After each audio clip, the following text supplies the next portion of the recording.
community from around the world. You made it. You're here. How are you feeling? Make some noise. Welcome, everybody. Come on, shake the body out. It's just your life you're creating.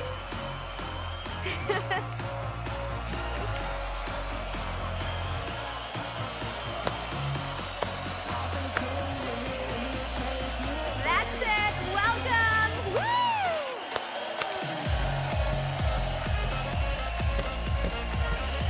Welcome, welcome. Hello, Eva. Hello, Jane.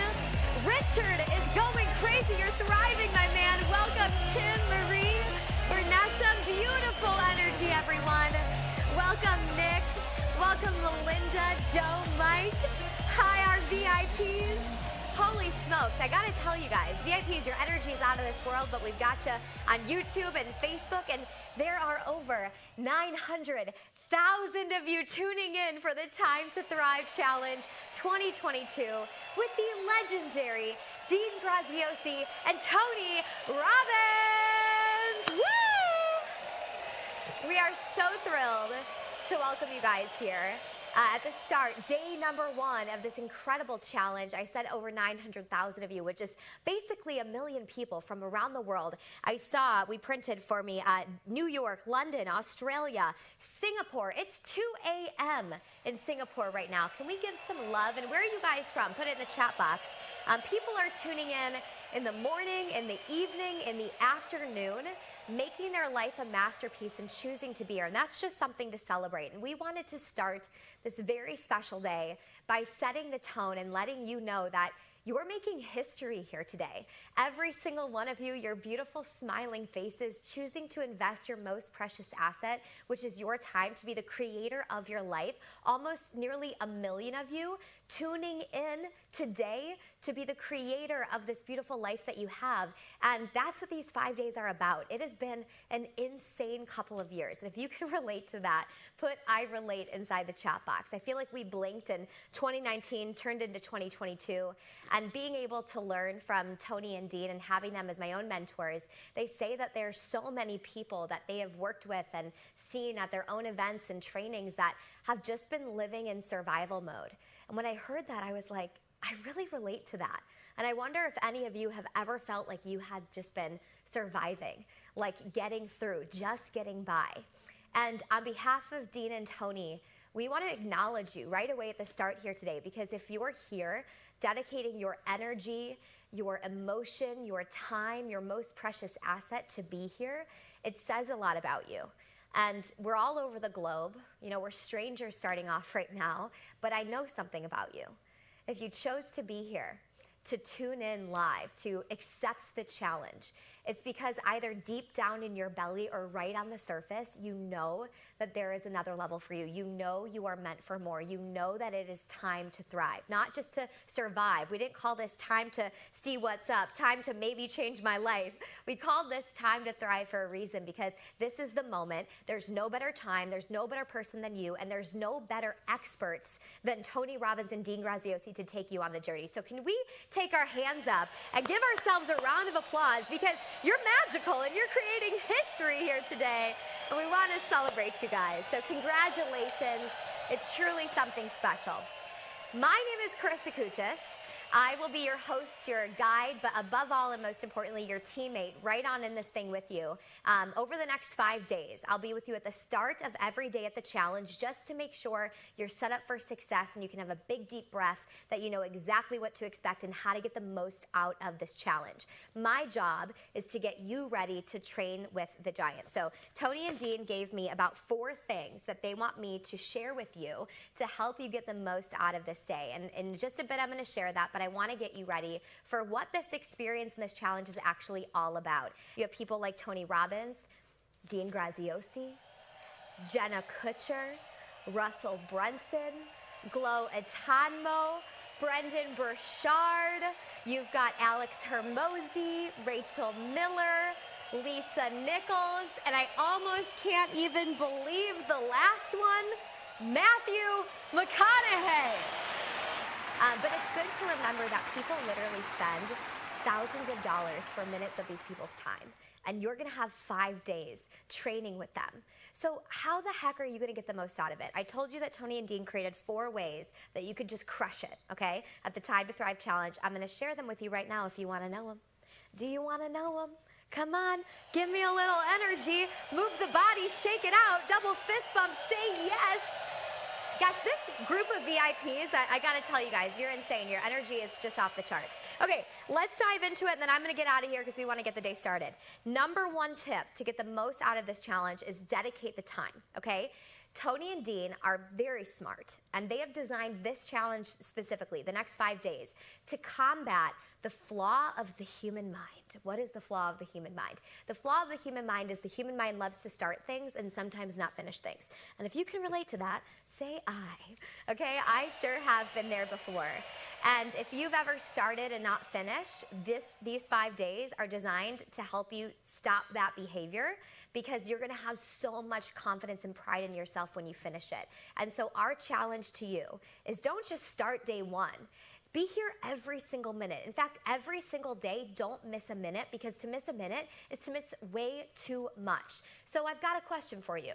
As a team, can you and I, and all of us together, commit to being here every single moment, A to Z, start to finish, minute 1 to the end of the day? Are we gonna do this together, yes or yes? Okay, cool. Other than that, they have amazing prizes they're giving away. You guys have a chance. If you saw it, you can win tickets to the World Summit. You can win an iPad. You can win Amazon gift cards. You can win a Peloton. You can even win a chance to work directly with Tony, Dean, and the Mastermind team, which is just mind-blowing. So that's going to be at the end of every day.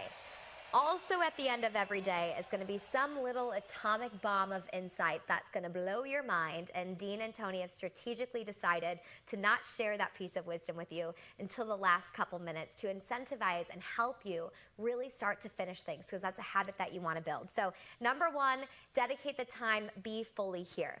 Number 2 is proximity. And take your hands up like this, lay them on the keyboard, and just type in the chat box, proximity is power. That is a famous quote from Mr. Tony Robbins. And basically what he means is put yourself in the game. Put yourself in the arena.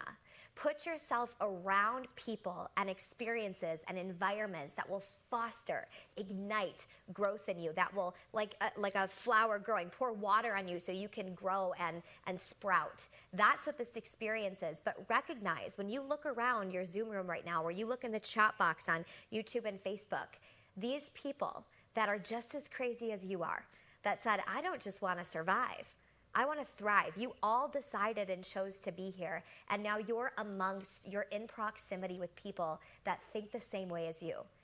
Don't miss this moment. Take advantage. Get inside the chat box. Connect with other people. Find someone like-minded. Link up with them. Get inside the Facebook group. Start creating connections. You've already done that by being here, but let's take it to another level. VIPs, you guys, you're so close to Tony and Dean, they can see the freckle on your face in your video, okay?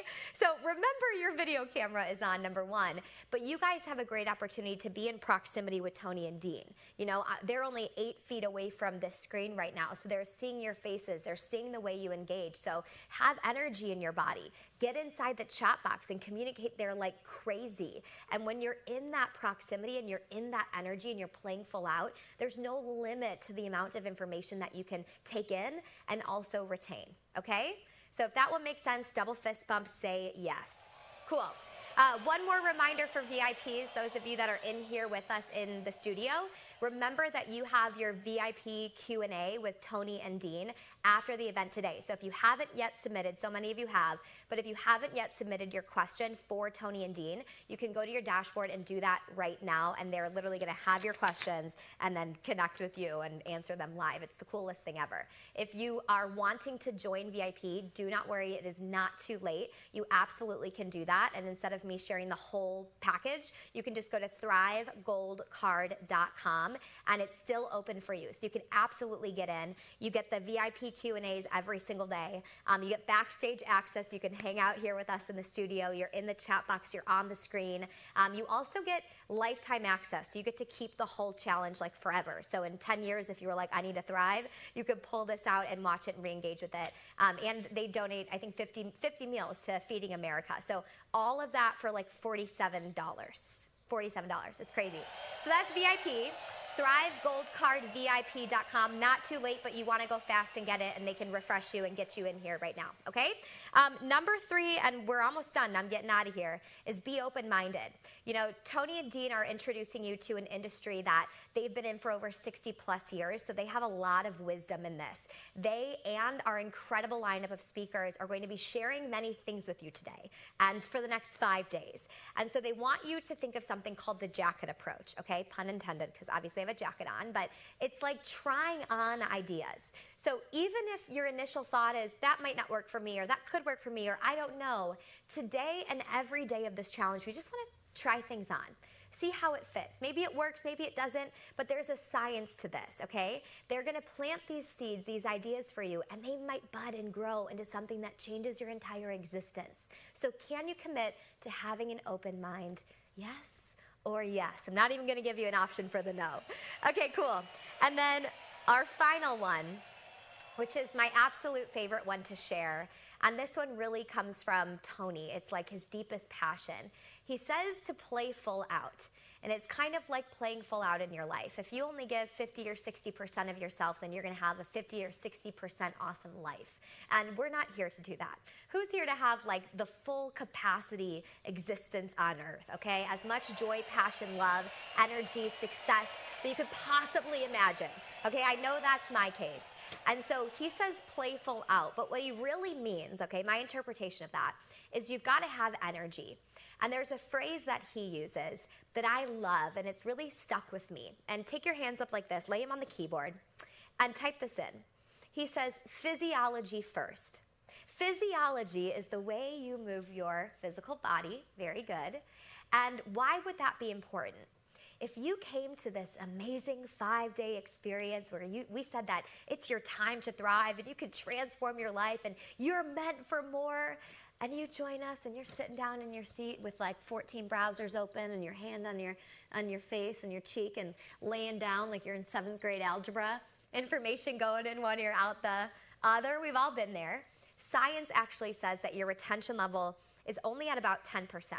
And I don't know about you, but if I'm going to invest my most precious asset, which is my time, to only get 10% retention when I'm working with the experts of this industry, the people that have walked the path that I hope to walk, heck no. So I'm like, how can I increase that 10%? And Tony says the way to do it is energy. Why? Because your entire existence on earth, energy is a habit. So your brain knows what your body's telling it. So if you're receiving this insanely incredible information in a low energetic state, you're gonna have a low retention level of that information. Low energy, low decision making, low energy, low impact. Are you seeing what I'm putting down here? Give me a head nod if yes. So I'm gonna teach you a little trick. The easiest way to boost your retention level is to make what Tony says a radical shift in your physiology. Some of you are like, this chick's crazy. Hear me out. It can be as simple as throwing your shoulders back. Ladies, let the girls out to play, okay? Lift your head up. Put a smile on your face, for God's sakes. And you're gonna feel a different type of energy in your body. And I'd like to introduce you to something very simple called the 10-second energy crank. All I'm gonna have you do is shake your body out. Come on, shake your body out. It's day 1 of the Time to Thrive Challenge. Can we do this thing? Yes or yes, my friends? Okay, shake the body out. We're gonna play some epic music, and I just want you to crank your energy for 10 seconds, and then I'm gonna come right back here, we're gonna stop, and we're gonna get the day started. Can we do anything for 10 seconds, my friends? You tell me. If you're all in, put all in that chat box. Okay, here we go. DJ, hit it, come on. Woo!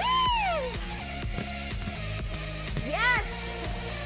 Good job, Maria, Patricia. Oh, yeah.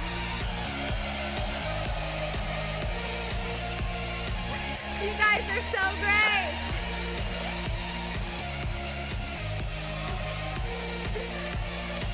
So good. All right, come on back.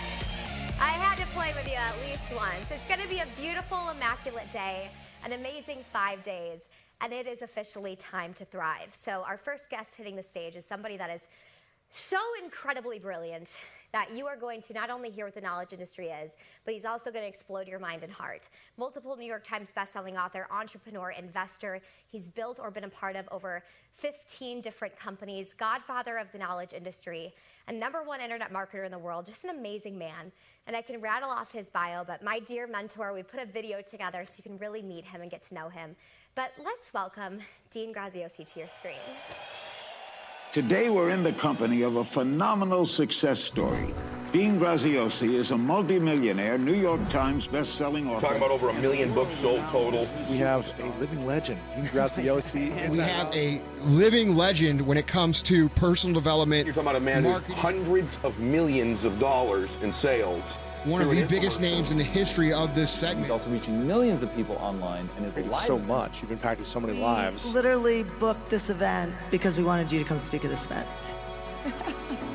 What I love about Dean is he's a genius at what he does, but the man, as corny as it sounds, he cares. It's easy to care verbally with your lips. He cares with the direction his feet move. Hey guys, it's about 6 a.m. I'm on the top of Camelback Mountain. What's up, what's up? What's up, what's up? What's up, what's up? What's up, what's up? Just got done running the mountain. Well, it's entrepreneurs like Dean that are helping make the world a better place. What's even more remarkable is Dean started by dysfunctional home. He lived in a trailer. You're a powerful, big spirit. Sometimes it takes someone seeing in you what you don't even see in yourself. His ability to captivate and inspire people. And so there's so much wisdom in there. Incredible generosity and your enthusiasm. Give it up for Dean. The man changed my life.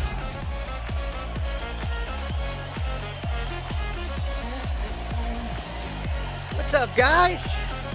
Welcome to Time to Thrive. Hey, Natasha, I see you playing full out. What's up, Michael Pratt? Hey, Jose Martinez, what's going on? Hazel and Jan and Georgina. Good to see you guys. Hey, Francesca. What's up, Chris Knowles? Phoenix, always good to see you. Hey, everybody. Welcome to the Time to Thrive. What's up, guys? Hey, I am so happy you're here. Listen, you know, as we get started here, there's so much we want to jump into, but I want to share this.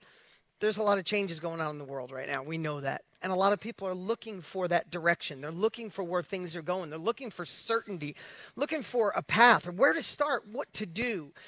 And a lot of people want it, but most people aren't willing to take the time.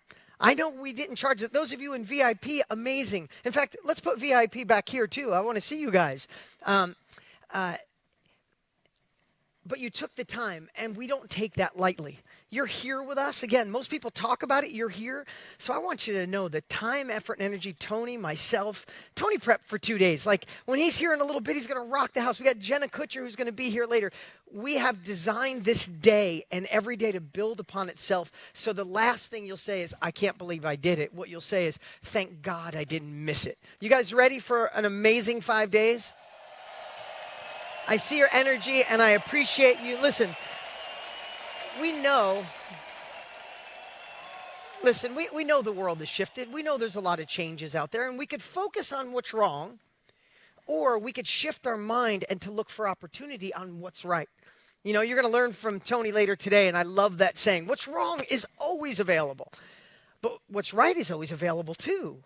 And what we hope to do over the next 5 days is not just show you how to look at this industry, but how you could be a part of it. And here's what I want to say. Sometimes in life, you could row as hard as you can, right? But what if you're in the wrong boat, right? I love that analogy, right? You're in a boat and you're trying, you're working hard, you're not procrastinating, you're putting the work in, you're pulling. But if you're in the wrong boat and the world is going in a different direction, it doesn't matter how hard you row. So what we want to show you is this is not a magical money machine to get rich for doing nothing. This is the opportunity to get in the right boat and have a couple of people plus amazing guests guide you on this path. Listen, here's what I know. There's 3 types of people here. Some of you that just came by because Billie Jean or Jenna Kutcher or Jamie Kern-Lima or Sonia or somebody said, you should go check out Tony and Dean. You're like, okay, I'll show up and see if I can thrive. If you're brand new and checking this out, I give you all the credit in the world. Be an investigator. Be open-minded. Have the opportunity to see what's possible, see the potential by staying with us and breaking down those barriers that have already cost you too much in your life. So thank you for trusting us. We are going to rock the house over the next 3 days. Some of you, all right, we can tone that down a little bit. Some of you are here and you've already thought about it. Who's thought about being in the online business, selling what you know, being a coach, doing a workshop, building a course, writing an ebook, doing weekend workshops, doing Zoom calls, helping people? Who's already thought about it? And you kind of been dabbling, you got one foot in, you kind of want to do it, you've been thinking about it for years.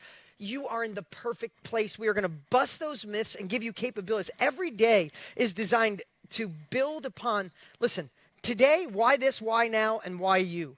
You're going to understand this industry. Tony's going to light you up. You'll go to bed vibrating tonight. You'll know why you should be doing this. Day 2, we're going to show you how to refine and figure out exactly what you should be offering. You're already in the game. You're going to fine tune it. Brand new, you'll be like, wow, I could do that, right? By day 3, we'll show you how to elegantly serve. I'll show you some marketing strategies that anybody could do that I'm pretty good at it. We have over 800,000 people signed up for this, almost 900. I think I know how to do some cool things. Day 4, even if no one knows your name, never heard of you, you got 4 followers on Instagram, we're going to show you how to elegantly share this and find a tribe that wants what it is you can offer. And day 5 will tie it all together. And if you're thinking to yourself, I have no idea what you're talking about, I don't know if I could do this, thank you for having faith in us. We are going to blow your mind over these next 5 days. And those of you, I see some of you here that are already in the game, be ready for the unfair advantage. And here's the thing I do know. I know one thing we all have in common. Who can say without a shadow of a doubt that you're meant for more? In fact, put it in the chat right now. Raise your hand, put it in the chat. I am meant for more. And if we're meant for more, what does that mean? That means that we have to gain new capabilities, and then we got to take new uncomfortable action. But you don't have to do it alone. And that's why we are so happy that you are here with us today. We are in, right now, over 150 countries. Can we give it up from people around the world that are up in the middle of the night right now? Can we say welcome? If you're part of our family, you're part of our mastermind family, light up your chat. Give them some love. And here's another cool thing. Here's what we did. Everybody who registered for this training, we donated a meal. It's Tony's passion. Now it's mine with him. We donated a meal to Feeding America. And everybody who upgraded to VIP, which you see the people here, and we have thousands who have, we donated 50 meals. You paid $50 to be in here, $47. We donated 50 meals. Here's a cool thing. We just passed 2 million meals we are providing by having this event. Is that awesome, Jackie? I see it. Like, legit, really think about that. 2 million meals. So we get to serve each other, and we're helping other people who need it. So I think today, I prepare like crazy, just so you know. And I have crazy notes, so if you see me looking down, I don't want to miss anything. But here's some of the things I thought about. I said this about a month ago somewhere, and everybody laughed. If you live in the States, and if you don't live in the States, you see the craziness that's going on here. But whether you liked the last president or the current, or don't like either one, or like them both, or don't care, can we say it like it is? No matter what, nobody's coming to save us. Has there ever been a politician that's come in and paid your bills off, or gave you the freedom or the control you want, or launched? Who sucked into that? Do you know how we fix the world? Do you know how we heal the world? We go out and become successful. We take it on us. Our failure and our success is on us. And it is the most liberating thing in the world when you don't blame anybody else and say, give me the capabilities, I'll take the uncomfortable action. Who's in for that? Who's ready to not think about surviving? The reason we named it Time to Thrive is because we don't want to think, is it working? Sorry, guys. My mic's dying. So Mike is changing my batteries in my mic. So if you think about it, in today's world, when things shift, if you're a little uncertain, is it working good now? We good? Can you guys hear me? Thumbs up if you can hear me okay. Everything good? Okay, I don't want to talk if some of you can't hear me. And if you got to hand me a handhold, just tell me. Listen, with the last 2 years of craziness with COVID, right? It's 2 vax to not vax, 2 mask, not mask, shut down, stay open, polarizing media. uncertainty can happen. Can we agree on that? Can we just be honest? Uncertainty can happen. And you had some epiphanies. I'm going to work from home forever. Wait a minute. I don't want to work from home. I want to do my own thing from home. All these emotions. Can we agree on that? And then all of a sudden, bam, we slam into high inflation, heading into a recession, right? So if you feel a little uncertain, congratulations for being human, right? But what solves that? What solves that, and Tony's going to go deep on it, is wouldn't you rather prepare and anticipate than react? Right? Think about that. Prepare and anticipate. And why is it that during a recession, some of the most wealth is made? Some of the best companies are formed because it's people who could shift their mind from what's wrong to what's right so they could see opportunities. And we must play the inner game. That's some of the stuff Tony's going to do today. And then we must have the outer game. What vehicle can take me there? Why we love the self-education industry, the knowledge industry, the information age, whatever you want to call it, even if you've never thought about it, please give us the time to take away the mystery. I know you might be thinking, I'm not an expert. Who would buy from me? I don't have any followers. Oh my God, we're going to crush all those if you stay with us and see how you could do this. But I wanted to share this. If you are ready to see where things are going, like Wayne Gretzky said. I love that quote that we've all heard way too many times, and I've probably said it too much. But Wayne Gretzky, when he was asked why he was one of the best hockey players of all time, do you remember what he said? He said, most skaters, most hockey players go to where the puck is. He said, I learned how to go to where the puck was going. Think about that. And right now, this is where the puck is going. This is one of the fastest growing industries in the world. You know, Tony started over 45 years ago. I started 25 years ago because of Tony. I'll share that more in a little bit. It wasn't that cool back then, and there wasn't the internet.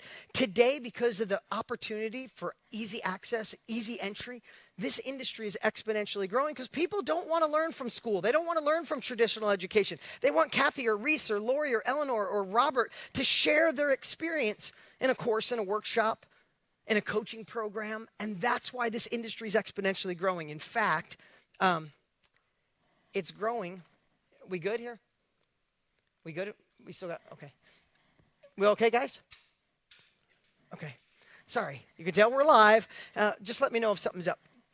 I want to make sure that I'm not talking and you guys aren't hearing. Warren Buffett. I'm sorry. I'm jumping all over the place. Distractions. That's what live is all about. You guys with me? We good? Oh, yeah. There you go, Kelly. I got it. Okay.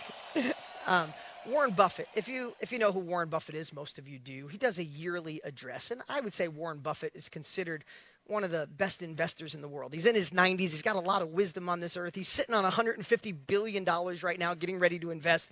Guy kind of knows what he's doing. And when he does his yearly address, he said, he addressed this. He said, during inflation, during a recession, you should do two things. And you should write this down. You probably heard it, but you should write this down. One is invest in yourself. He literally said, I would tell you to invest in yourself, get better so you command more of the pie. He said, whether that's deflated money or seashells or Reichmarks, if you invest in yourself and get better, you'll command more of the pie. Number one. But he said number two was just as important. Number two, he said, his exact words was, the second best protection is a wonderful business that does not require heavy capital investment. Exact words. And he said, if it requires heavy capital investment or it has low margins, you'll get killed by inflation. So the reason we're so excited to share this with you today is you're here. Those of you in VIP, those of you that dedicated time, you're investing in yourself just by being here, whether you're on Zoom or YouTube or on in Facebook with us. But secondly, how cool is it that you're going to be learning a strategy to sell something that you already have access to, that you could sell over and over again, that doesn't cost you anything, that impacts people in a huge way. Think about this, and this is a silly analogy, but imagine if Apple called you and said, hey, we got the new iPhone 15. Nobody has it yet. We want to ship you an unlimited supply, put it in a warehouse for you. You could sell as many as you want over and over again, and you get to keep all the money. Everybody would jump all over that business. I see you, Mike, right? Be like, hell yes, how could I not do that? But what I want to show you, and we're going to show you over these 5 days, is what if you already have that opportunity? You have an experience, you have a skill, a hobby, a passion, a mess that you went through on the other, and you're on the other side of it, that is so valuable in today's world that people are lining up, waiting for you to launch it, right? So you don't have to warehouse it. You don't have to air condition it. You don't have big startup costs. What you have to do, though, is put the time to understand what it is I should be sharing. How can I do it? I'm an introvert. Nobody follows me. All those things we're going to share with you, and we're going to show you how to enter this amazing industry because you have one of the most valuable assets in the world right here, and we're going to show you. And here's the cool part. Right now, this industry is about $863 million a day according to Global E-Learning Market. $863 million a day people are spending. And here's the thing, it's not being fueled by Tony's business hasn't gone up 100 times or me up by 100 times. It's being fueled by people like you, everyday people who have decided to gain the capabilities to share what they know. Okay? Sell what you know. It's one of the fastest growing industries. It's Tony and I's number one secret. And here's what I want to tell you. This is not a magical money machine. It's not about getting rich for doing nothing. There's lots of that online. If you know anything about Tony and I, this is 5 days to show you how to make it real. Show you how to tap into that potential. When you say you're meant for more, which everybody lit the screen up, lit the chat up. If you're meant for more, what do we have to do? We have to learn things. We have to gain capabilities, and then we got to move forward. But it's really scary doing it on your own. When you have the opportunity to work with people who've already been there, we get to go so much faster. As Tony says, and I love it, you get to condense decades into days. So remember, here's what we're going to be doing today. Today, we are going to be doing, where are you? Or why this? Why you? Why now? Why this industry? Tony, Jen are going to lock it in. And then over these days, we're going to show you how to identify what to sell, who to sell it to, how to package it, how to get it out to the world. And over 5 days, if you start with, I wonder if I could do this. By the time you're done, it'll be, oh, hell yes, I can definitely do this. Who's up for that? Who's up for that?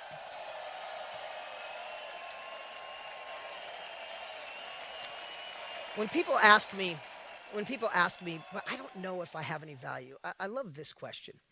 And I've said this before, and those that are part of our family, you've heard this, but I really want you to hear this today. What if you had someone come down and give you a wish, and you had the opportunity to spend a day with your 20-year-old self? You had a day to prepare. You got a whole day to prepare, and you pick 2 topics, relationships and business. And you had 2 days to think about, oh my God, I would tell myself, make sure you don't jump into the first relationship, that you're enough. You don't have to follow what your parents say or what your friends say. Could you imagine how valuable it would be if you could go back and spend a day with your 20-year-old self? But I want to take it a little further because that's an easy thing to just say. Take a minute and really just visualize where you would have been at 20 years old. What did you dress like at 20? I know I would have made fun of myself the way I dressed at 20. But think about where you were, or what house you were at, or what clothes you might have on. And maybe there was a picnic bench or a table or a picnic table or something where you could go sit down. Could you imagine that conversation? Say, hey, I only have a couple hours with you. You got to hear this about relationships. Oh my God, I've been through this. This is what we could do. Oh my God, in business, I know you're going to think you have to use your degree, but you have enough. You are enough. Or slow down. Don't go so quick. Don't feel this. Get in alignment. Don't lose yourself. Could you, in the chat, how valuable would it be if you could spend a day with your 20-year-old self? Right? Look at the chat point. It's always priceless, everything, or millions. That's always what it is, right? I want you to hear me when I say this. Right now, someone else needs what's in your mind as much as your 20-year-old self. Someone else would die to be able to leapfrog, to go faster from where they are to where they want to be. The biggest thing that could hold you back is you believing you can. And that's why we spend a little extra time. Again, if you're in this space, stick with us today. If you've never been in it, today is going to anchor that in. Because imagine this. Imagine if your inventory is your life experience. Your wisdom, your life experience, your knowledge is your asset. And your brain is the warehouse. And we get the opportunity to share this over and over again. I got to share a little update here. And then I'll get to the rest of my day here. I shared a little bit, only, a lot of you saw it, tens of thousands of you saw it, but 2 weeks ago, my dad had a stroke. Now, I want to tell you, everything's okay. So this is not shock value. This is not poor me. This is the power of purpose. I want you to hear this. So my dad's 86 years old. He's in great shape. He has a stroke. We're on vacation. He wakes up and his legs stop working, his arms stop working. They rush him to the hospital. He calls me. He says, the doctor said I had a stroke. and I may never walk again. And he said, it's okay. I had a good 86 years. And I ran down there to see him, and I looked at him. I said, okay, Dad, if you're giving up, he goes, I can't move my leg. I can't lift it off the bed. I called him. I said, okay. I said, if you're ready to pack it in and you had a good life, I love you, and I'll be here to support you. But Dad, you've been my superhero. You're the one, 86, you look 66. I told him to come to California 6 hours away. He jumped in the car. He made it there in 5 hours and 45 minutes, came in with bells on, smiling. This is a man that, he's been through 2 heart attacks and stents. Like, he feels bulletproof to me. And I said, if you think this is your time, Dad, I'll pat you. I know how to talk to my dad. I said, I'll pat you, and I'll be there for you, and I'll take care of you. I said, but don't you want to be the Paul Graziosi that I know? The one that just proves everybody wrong, that when you're doing rehab, you could show how to do it quicker and faster. You could make the doctors think you're a miracle. And I just started hitting targets, and all of a sudden he went quiet. I said, just because they said you had a stroke, you don't have to have it. In a moment, he shifted his belief on what a stroke meant. He stopped. He started crying. He hadn't talked. I said, Dad, what's up? He said, my leg is a foot off the bed. In a moment, his belief shifted, his conviction shifted, and everything shifted. But I got to fast forward. Just yesterday, I got to fast forward. So now I flew him. I got a plane to personally fly him here because he couldn't really walk. He's in a place, really nice place, and he's going through rehab so he could walk again. I go in to see him yesterday. Those of you had older parents, you might see. I really want you to hear this. Yesterday, I go to see him, and I hope he's watching right now. And when I got there, my dad looked old. Hadn't seen him in like 2 days. And, he was in the bed, and he looked like, I was like, oh, damn. So I walk in, like, how you doing, Dad? And he's like, I'm okay. And I know my dad. And in 2 minutes, we started talking, and he started lighting up a little bit. And I said, yeah, so Dad, are you showing all these other people in here how fast you can recover? And he's like, oh, yeah, I'm going to do this. And I said, your grandson, Luca, my 2-year-old, he's like, he won't stop talking about it. When's he going to play with Pop? He's like, I'll be playing with Luca in 2 weeks. What do you? And within 5 minutes, I'm not kidding you, he hadn't done it yet. He got up on the edge of the bed, and there was nothing. We weren't going anywhere. He opened up the walker, and he walked in circles around the bed for like 10 minutes. He's like, I'll be home in 2 weeks. What the hell was different? Like, when we decide on something, I'm sharing that personal story because he's in an amazing space, and I believe he will be home in 2 weeks. So I appreciate everybody saying nice things, but he's in a good place. But the reason I shared that, because of course, Tony is the master of it, and it's what some of the things he's going to be sharing today. But I watched in a moment this man change. He called me this morning like he was 18. He's like, Dean, you're going to crush it today. Love you. Because he made the decision. So maybe you could take a little bit of that today, thinking about that. What decision, what you is going to show up for the next 5 days? The one that says, let's see if this will work, or no, I'm going to see if this works, and if it does, I'm going all in. Which one of you is going to show up?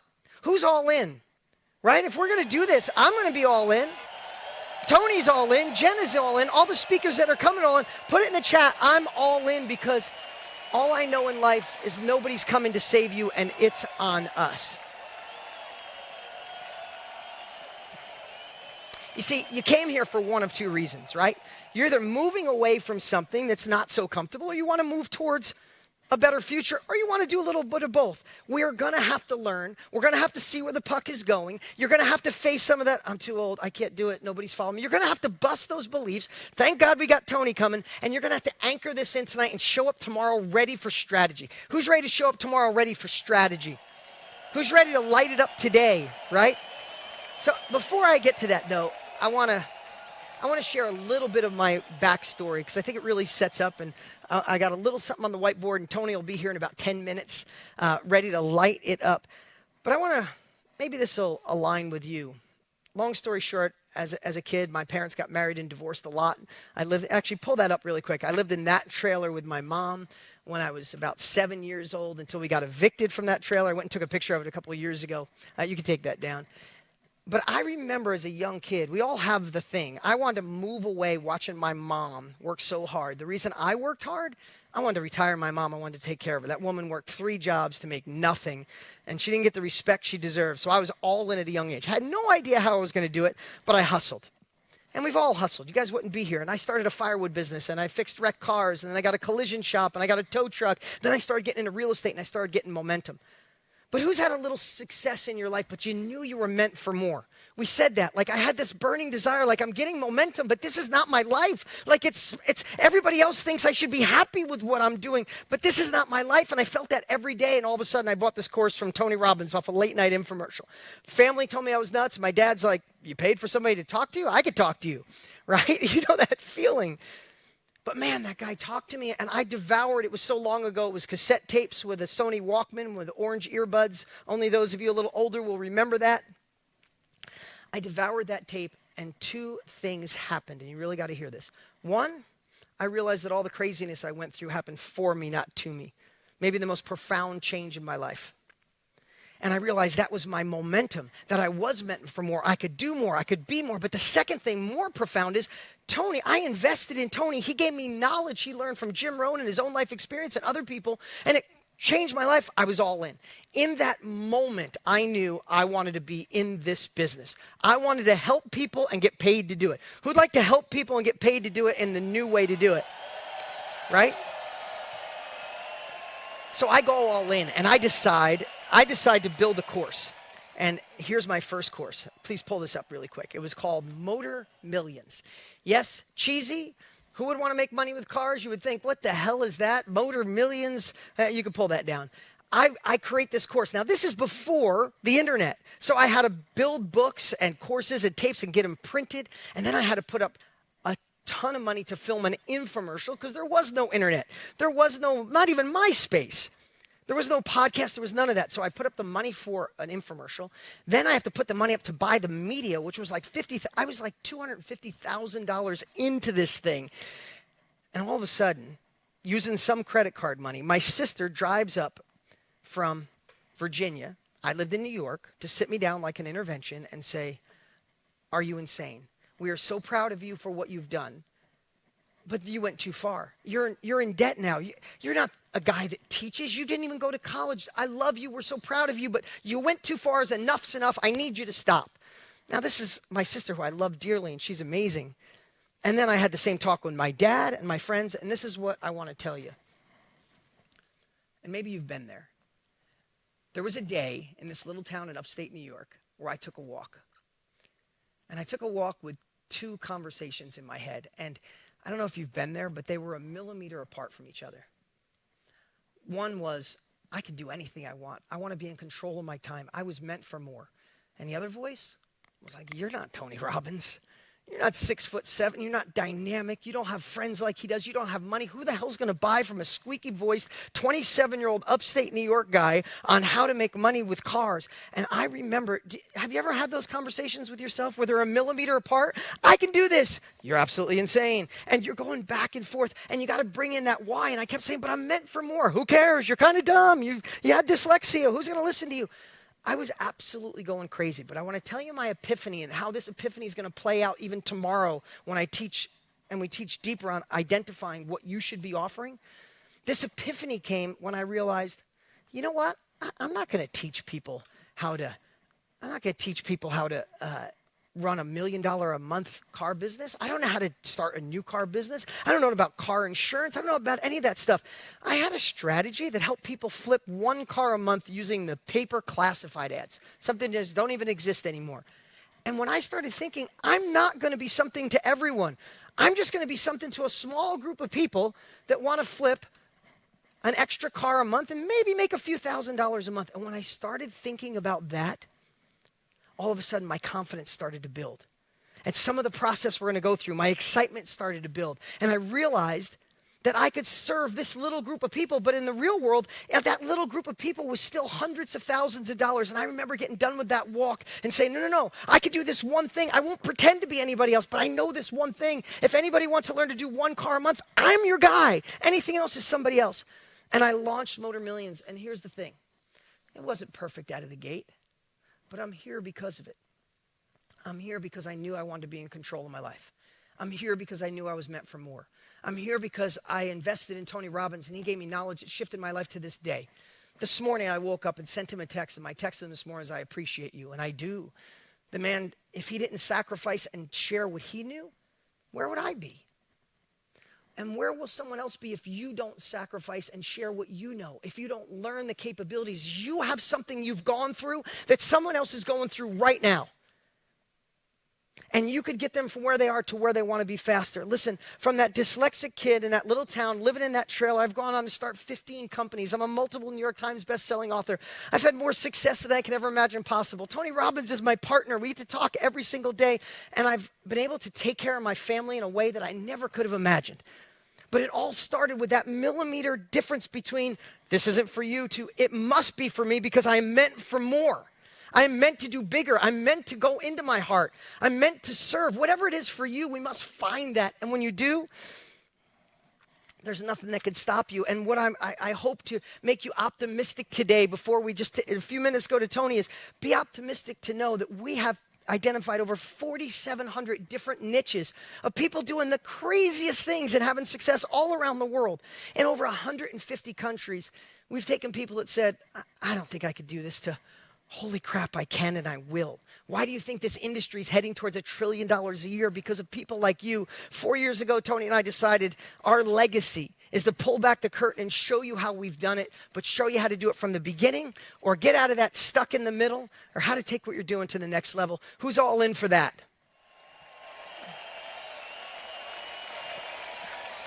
And I want to show you something.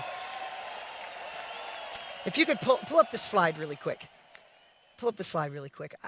We're going to highlight a lot of people because we love watching people go from I can't to I will, and they do.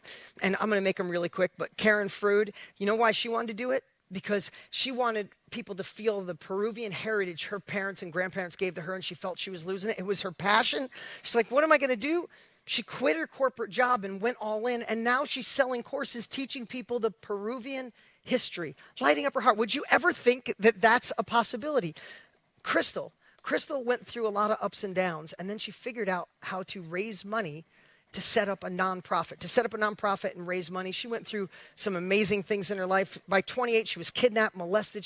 Thank you, Crystal. I know you're here. Thank you for being so bold and sharing.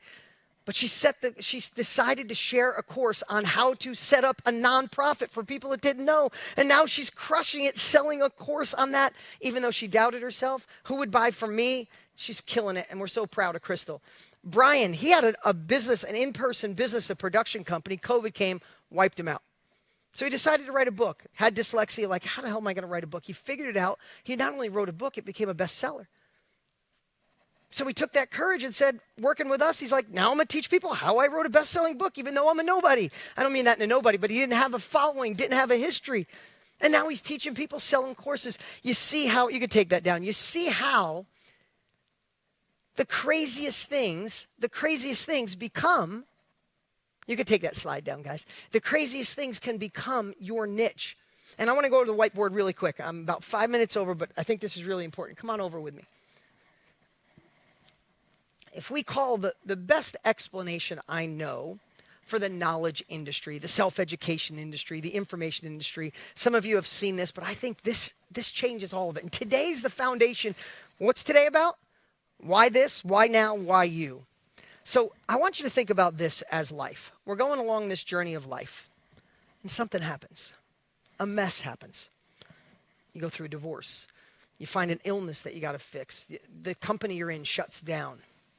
You get news that you don't want. Someone ends a relationship. And all of a sudden, when a mess happens and you're here, what happens? Oh, it goes bad. We go through a process. We start learning more. We go through and we have some new capabilities. We start on the rebound, and all of a sudden, over a certain amount of time, we're over here. Sometimes it's learning. I started the new company, started a new job. I went vegan. I'm plant-based. I started meditation. I started yoga. Right? We have to learn something new. And learning is the same way. It's like, oh, I got to learn this, and then I got to learn that. Oh, I'm getting momentum. Oh, it's getting better. And all of a sudden, you're on the other side. Or you have to take uncomfortable action. Uncomfortable action is I'm moving forward, even though I'm scared to death. I need to be courageous. I'm moving forward. And during that, who's learned some of the biggest breakthroughs in their life when they faced something they were afraid of? You didn't want to face it. And maybe you even avoided it for a while, but when you finally did, your next level was on the other side. Or maybe you just have a passion. right? You're going to see so many amazing people that are sharing their passion, and it became a business. But just think, when you go through this journey, your mess eventually becomes a solution. Your learning becomes a skill. Your uncomfortable action becomes mastery. Your passion can become a purpose. You went through this, and let's just face it, sometimes you're going way down here to figure out how to do it. Is that true? But here's what we are in the self-education industry, the knowledge industry. What we are is a bridge builder. You are just helping people get from where they are. They're standing over the cliff going, I'm going through a divorce. My kids will be okay. Oh my God, Mary went through a divorce and her kids are thriving and she built a course. I'm going to buy that bridge. I need to start sales. Somebody's a month ahead of me, a chapter ahead of me, a year ahead of me. Who has built the bridge to get me from where I am now to where I want to be? That is the self-education industry. We are bridge builders. And it is in 4,700 different niches. In everything you could possibly imagine, there is something you went through that somebody right now is wishing you would share so they could go faster. You guys feeling that? You guys hearing that? And here's the cool part. In today's world, you could create a course, you could do a workshop, you could do a coaching program, you could do a Zoom call, you could do a Facebook Live. There are so many ways to find your ideal client. Actually use social media instead of it using you. And over these next 5 days, we're going to show you all of that. So who's excited right now about the potential of selling what you know, impacting others, and making a difference? I appreciate you guys so much for showing up. It's going to be an amazing 5 days. So without too much introduction, the man I'm bringing on, who you already know who it is. You know, there's a million things I could say, from his companies to his books to the lives he's transformed. I don't think he needs any introduction. We're going to play a quick intro video just in case somebody's been living under a rock, but just in case. But here's what I want to share. I could list all the things he's done, but I could also say one of the things that I realized at a young age is who we are when no one's watching is really who we are. We could put a persona on at work and friends and family, but really, if someone put a hidden camera on you for a week, that's who we are. Tony changed my life 25 years ago when I bought his course. 10 years ago, 12 years ago, we became friends. And I get to talk to this man every single day. And if you knew the man he was when no one's watching, it's much greater than anything I could have ever imagined. Sometimes you don't want to meet your heroes because they disappoint you. This was the complete opposite. His depth of service, his caring, his dedication, his commitment to serving and transforming lives is unlike anything you can imagine, including me. He touched my life in such a big way, and I'm honored, and it's a privilege to call him a friend and partner. Let's play this quick video, and then let's give a big shout out and welcome to Tony Robbins. I've always been fascinated by that force that shapes human beings. Who am I and what am I here to give? You are a catalyst for getting other people to change the way they think about themselves. Over 3 decades, he's changed millions of lives as a peak performance coach and life strategist. #1 best-selling author whose books and seminars have helped inspire more than 50 million people to transform their lives. More than 4 million people around the world have attended one of his live events. It's just showing people that so many things in your life you think are difficult or impossible are actually easy if you put yourself in the right state of mind. I was looking at the list of people that you have helped. Bill Clinton, Princess Diana, Mikhail Gorbachev, Mother Teresa, Nelson Mandela, Quincy Jones. What do all these people have in common with one another? They all were coached by Tony Robbins, who helped condition the mind, also think through how to get to places that are unimaginable.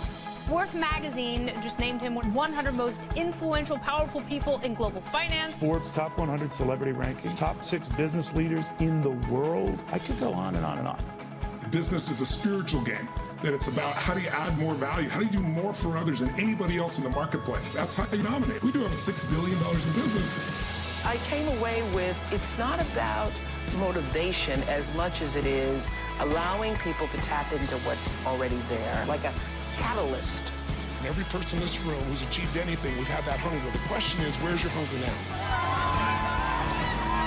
I get the phone call when the athlete's melting down on, in the middle of a sporting event. You've got to do something right now to turn them around. Top man, Tony, it's not just words, you know what I mean? There's action in there, and there's structure in what he's saying. And it's just giving me more passion and more focus and more drive. But in the end, Tony Robbins allows those people who want to continue to climb mountains, to climb them. Mr. Robbins inspired me a lot to just never lose my soul and always be myself, because the human body can give out on you, but your soul isn't forever. If you want to change your state and you want to change your results, this is where you do it. It taught me that life was happening for me, not to me. And that has been my guiding force through many challenges in my life. So when something horrible happens, and I take it and I turn it around, and everything changes. I have been attending Tony Robbins seminars since I was 15 years old, and I really attribute a lot of my success to those techniques that I learned when I was 15 years old. What I love about Tony is he's found out the thing he loves to do, and that is helping people. There's an unbelievable gift in life that comes when you can step outside of yourself, no matter what your problems are, and find a way to help somebody else who's got a more challenging time than yourself. People forget what a little bit of caring can do for, to inspire or to move somebody, and that's what I think changes people's lives. All change happens with a choice.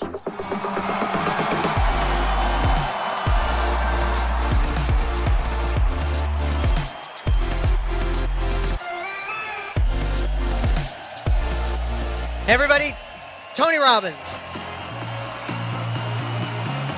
How you doing there, Dean? How you all doing out there, ladies and gentlemen? You've been sitting for a few minutes. Why don't you stand up for a second, shake your body out, wake your body up a little bit here. Wake it up. Come on, out of your chair. Get some energy in that body.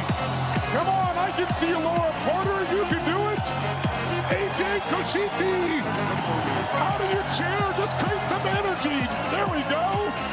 Nice energy, Michael Pratt. Nice, Paul Moyer. Just move that body for a moment. Susan Metterich, nice to see you. Make a little noise if you're feeling good. Amy Terry. Nice, Francois Martin. That's it.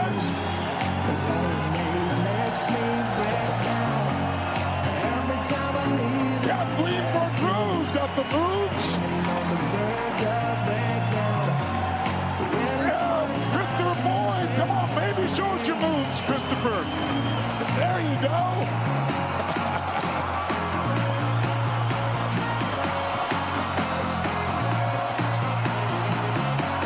Patrick Kowalski, how you doing, brother?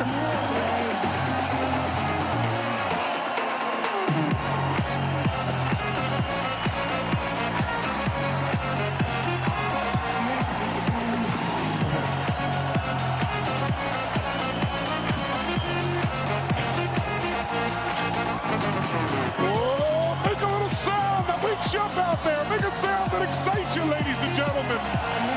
Oh, yes. Well, virtual high fives around there. Anybody near you, around you, or on the screen. How you all doing out there?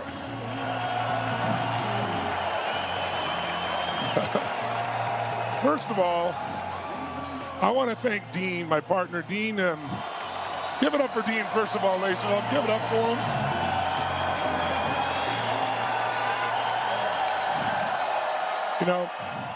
My whole life is seeing people become not just inspired, but see their life transformed. And you might say, why are we running around clapping or moving? Because without energy, nothing gets accomplished. How many have ever woken up in the morning and your brain says, let's go get him, and your body says, I can't get out of bed, right? You have to train yourself for action. And one of the things I love about Dean is years ago we were talking and hanging out and chatting and talking about all the different people we've had the chance to touch and saying, we're both so blessed because the blessing is, in my case, I've been doing this for literally 45 years. In my 45th year, I started when I was 2, right? Hey, stop that. But I can't even believe it. 45 years. I started when I was 17 years old. I'm 62. And in that time period, almost half a century, I've had the privilege of working with about 8 million people in live seminars and obviously hundreds of millions of people through all the other avenues that I have. And I've seen what people are capable of. And it didn't start out because I was some genius full of energy and excitement. I built muscle. It's like, I was the scrawny kid on the beach who would kick the sand in. And I don't just mean physical muscle, I mean emotional muscle. If you're going to change your life, You're not going to do it without energy, and you're not going to do it without training and skill. If you get the energy, you can get the training and skill. And the energy's inside you, but you got to unleash it. And what stops it is fear. And we all have it. We're all afraid of failure. We're all afraid of disappointment. We're afraid of getting hurt. We're afraid of being alone. We're afraid of, success even, because what if we don't keep succeeding? And fear is the one element that gets in the way of just about everybody's lives. But if you're here today, I just want to thank you and acknowledge you. I know there was no cost for it for you, but it's still your time. And, when Dean and I were talking a few years ago, we said, we have this privilege to not just do what we love, but do something that's so meaningful because we get to hear the stories, see people's lives, and have them tell us what they've done. And wouldn't it be incredible if we could help more people to get in our industry? Because as you've seen, the industry is growing geometrically. There's been a transformation, and quite frankly, as horrible as COVID has been for so much, it has opened up an opportunity for self-education at a level that's never existed in my lifetime that allows you to accelerate what took me decades to do. You can literally do in a few days or a few weeks without exaggeration, without hyperbole. So the next 5 days, our goal is to add so much value to you that you're out of your mind, that you come away saying, I know what to do, I know where to go. I'm going to make this thing happen. I'm going to actually build a little business on the side. And that business could be something that makes you $100 to $1,000 a month, $2,000, $5,000, $10,000. We have people earning twice and 3 times that. But they're doing, more importantly, something they love. They're able to do it from home. They're able to be around their children or their family. And they're able to still do other things if they want. It all depends on what you want.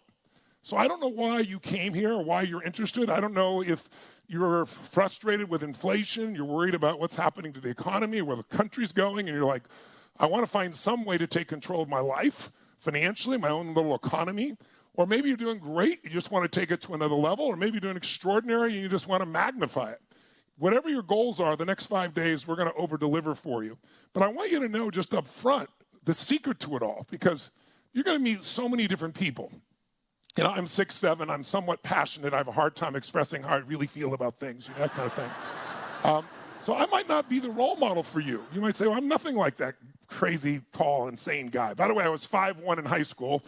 I'm now 6'7". I tell people the difference is personal growth, right? But the bottom line is, for me, I started with nothing. I started with no background, no education. No one in my family had any business background whatsoever. We struggled for food. When I was 11 years old, we had no money for food, and somebody fed my family, and that set me on a different course in my life. Part of the success I've been able to do, I've been able to bring to people that would never benefit or never be able to be exposed to my work. And that's people that literally don't have the food to eat like my family was. So now I fed 2 families, and then 4, and then 8, starting when I was 17. And now, a few years ago, I upped the number, and I said, I'm going to feed 100 million people a year, 100 million meals a year. And now I did that 7 years ago, and we're at 920 million meals. I said I fed 1 billion people. We're going to feed 1 billion people, 1 billion meals. Give you an idea. It's pretty amazing.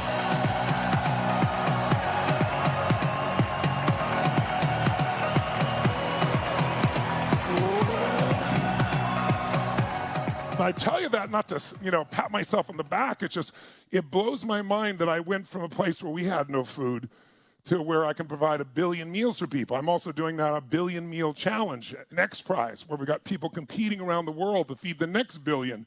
What are the best solutions for that to happen? I'm privileged enough to have my own airplane now, but I'm not stupid. I understand the impact of that is around the world. So I found out that's about 3,000 trees a year. So I planted 100 million trees, 71 million so far of 100 million trees. These are things that are so far beyond what I could have imagined. It's crazy. That I could work with presidents of countries or sports teams or businesses. These were not within the range of anything I could even have considered. But there's something really beautiful about life. It's one word that'll make you happy. One word will get you what you all want: progress. Progress, continuous progress, even a little bit of progress that you can do over years or over decades will get you to places you can't even imagine. So we're not here to show you how to get rich overnight instantly without working, because that's all BS and you know it, and so do we. But if you really want to figure out in the next few days how you could take a small portion of your time and take something either that you know, or in my case, I didn't know things. I took what Jim Rohn, my original teacher, knew and bring it to people initially. and doing it in a way that doesn't make you have to be a salesman or a skilled person in an area because of where we are today with technology, and build an income, but also builds an experience of life that's meaningful. You cannot believe what you can build it into. And your dream might be really simple.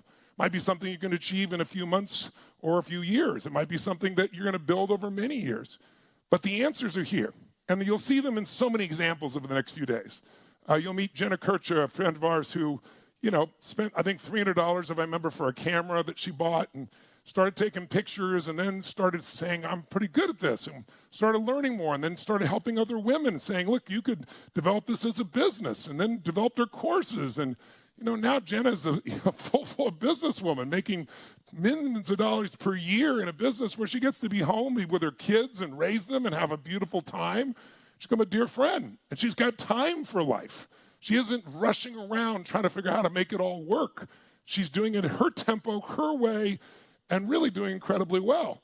If you look around, and you'll see a lot of faces here of people of different backgrounds and areas and so forth, but this week you're going to meet people from every walk of life as well. I remember meeting Russell Brunson, and he came to one of my seminars years ago, and I really liked him. He'd been a college wrestler, and he was trying to figure out what to do, and holy cow, in less than a decade, he's built a business worth almost $1 billion, all doing exactly what we're going to be showing you here to give you an idea.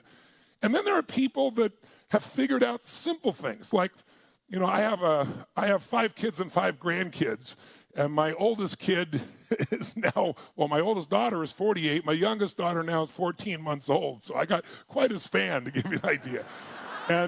But little things can change people's lives. And so we had a lady who, her child had eczema, really bad eczema. I know a lot of young children do this. And she figured out how to clear up the eczema, did this little course on it, and just completely sold out. Showed people how to get rid of the pain in their little babies. There are people here that have decided, you know what? We ended our marriage consciously, and we're still great parents together, and they did a course on it. And people are like, I'd like to know how to do that and not hate my ex. How do I really make this thing work? There are people who have done programs, to give you an idea, who have a professional skill, like a tax guy, and he's teaching other tax people how they can make their business more effective, how they can get greater results for their clients. So there are literally the niches, as Dean mentioned earlier, there's 4,700 different niches.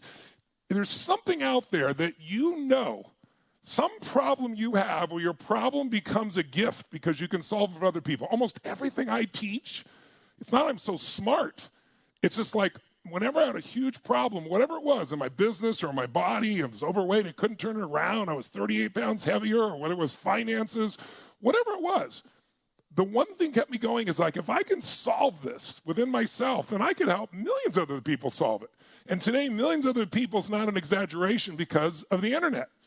Because the cost to do something like that before would have been insane, but today it's completely different. Let me give you a sense. Like when I started out, when you had to walk uphill both ways to school, 2 miles through the snow, you know how that works, right? But when I started out, really, it's like I heard this man named Jim Rohn speak. How many have ever heard of Jim Rohn? Any of you out there familiar with him? Yeah.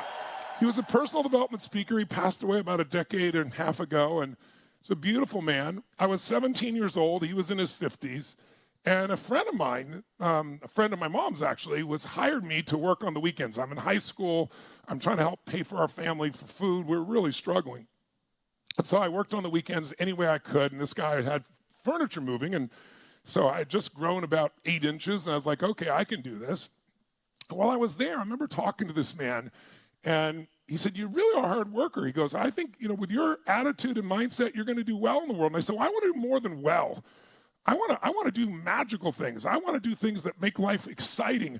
And I said, I really want to know. My dad said you used to be such a loser, and now you're really successful. And how'd you do that? Now, I really said this. Only kids can say this kind of stuff, right?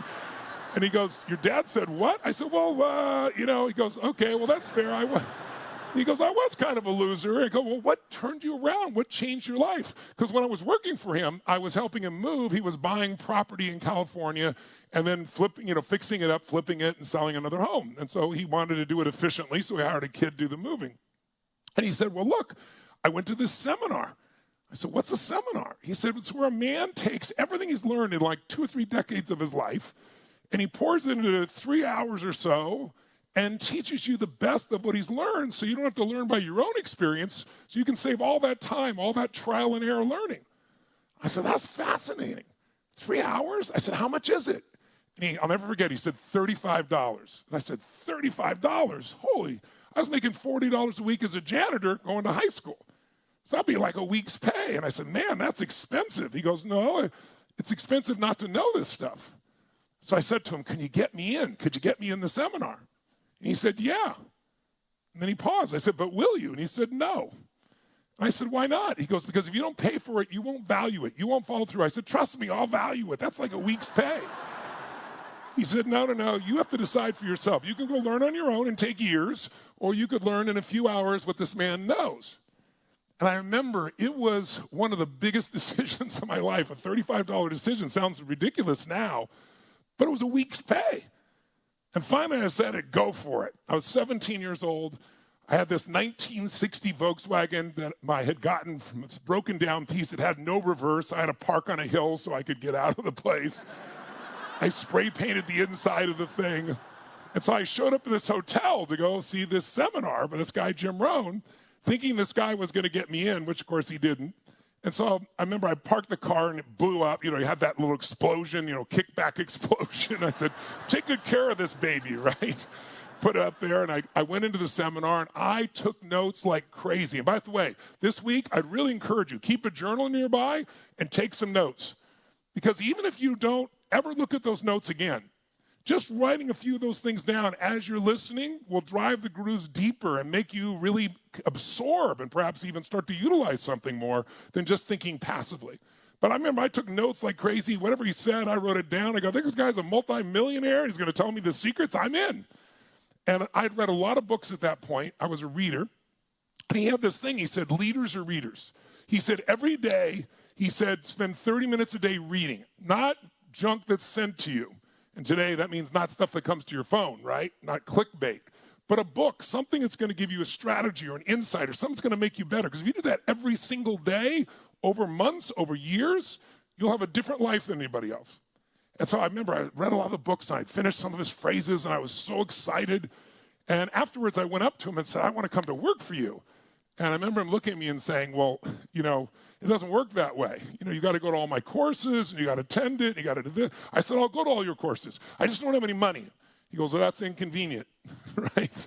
And I said, but you could loan me the money, and then I'll go to your courses, and I'll become very successful, and I'll tell everybody you did it for me. He's like, young man, I'm not your banker. And I remember thinking, he's got plenty of money. Why is he doing this to me? I'm just a kid. I'd had to sleep in my car for a few weeks. I had an old jacket I got at the thrift store because my mom and dad fought like crazy. My dad got kicked out by my mom. She was a powerful woman. And so she kicked me out next. She thought I was on his side. So I slept in my Volkswagen, and I'm thinking, this guy, he just wants my money. And he said, people always get what they have to have. He said, so decide what's a must for you. Most people just have to survive. Some people have to succeed. I remember leaving there being a little angry, like, he doesn't give a damn about me. He's just here to sell me something. But then this thought in my head kept going, he's right, he's right, he's right, he's right. He's right what? I thought, he's right. I've always gotten what I had to have. How many of you have always gotten what you absolutely had to have? Make some noise if it's true, right? I said, but I haven't had to have much. That's part of the problem. And so I decided, okay, I'm going to go. I'm going to find a way to get this course. And the course in those days was $1,200. That'd be the equivalent of about $12,000 today in modern cash. It was 1977, to give you an idea. That's how old I am. And so think of $12,000 today. I don't have $12,000. I mean, my car cost $900, right? It was just ridiculous. But I decided I was going to find a way. And so I believed he had answers, and I had to get those answers because if I did it by my own trial and error, I was in trouble. Things were not going well. And so I started going to banks one after another, and I got really good at knowing I'm going to say no, like when I walked in, because first of all, I was 17, and I'd go in there and I'd try to give this pitch about I'm going to change the world, and I'm going to go to this seminar, and oh my God, usually people started to laugh, which wasn't a good sign. But I remember I'd done this for about a week, and if you didn't get into his course by that time, then you couldn't get in the training and you couldn't go to work for him. So I remember before I walked in this bank, I got myself so pumped up, like I said, I'm going to find a way. And I walked in with all this passion and enthusiasm, and I walked up to somebody who looked persuadable. This woman, her name was Mrs. Williams. And I said, Mrs. Williams, my name is Tony Robbins. I said, I'm here today to borrow $1,200, not so I can fix a car, not to go on some stupid vacation, so I can attend a seminar. And she looked at me like I was a little crazy and said, sit down. And she says, what do you mean a seminar? I said, I'm going to learn how to manage my time and my life and my finances. I said, I'm going to eventually help hundreds of thousands of people. I didn't say millions. I didn't have a vision that big. But I said hundreds of thousands of people, but I need you to loan me this money. So she starts looking at my application, and as she does, she looks it down and she goes, Citrus Avenue. The avenue I was on went through 5 cities. It's called Citrus Avenue. And it's a commercial street. She goes, I didn't know there were any apartments on Citrus Avenue. I said, well, I kind of have a mobile home, right? And I finally, and she goes, well, wait a second, you're 17. I said, yeah. She goes, you're not even legal to sign a loan document. I said, when do I have to be 18? She said, when are you 18? I said, when do I have to be 18? I said, my birthday's in 2 weeks. She said, okay, we could probably work that out. And then she goes, so where's this address? And so finally I just spilled the beans. I told her the truth. I said, I got kicked out of my house. I'm sleeping in my car. I'm parked behind Denny's and 7-Eleven because it's 24 hours. They won't make me move. But the mailman, I made a deal at noon. I get my mail from 7-Eleven there, and he gives it to me. So if you send me a bill, I'll get it. This did not inspire great enthusiasm, if you can imagine this woman. She goes, you're telling me I should loan you $1,200 and we can find you at 7-Eleven. That's where I should send the bill. I said, yeah, right? But I had so much passion. I sincerely wanted to help people. And by the way, that's all you need. I know that sounds like an overstatement. If you want to know the #1 ingredient to success in life, and I've dealt with the most successful athletes, business people, multi-billionaires who started with nothing, it's hunger. There is nothing more powerful than hunger. The hunger to be more, to do more, to give more, to become something more than you've been before, to contribute to life, to not settle for less than you can be or do or share. And I had that hunger, and you must have some of it or you wouldn't be here today. And I hope you got enough of it to attend the 5 days and take some notes and get yourself inspired, and more importantly, get yourself to make some tough decisions and move forward. They're not that tough. They're actually relatively easy. Take about 10 seconds of courage and you get yourself to do it.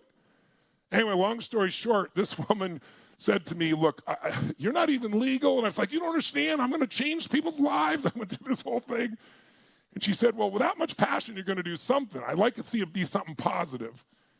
And she looked it over and she said, I'll tell you what I'm going to do. I'm going to talk to the bank.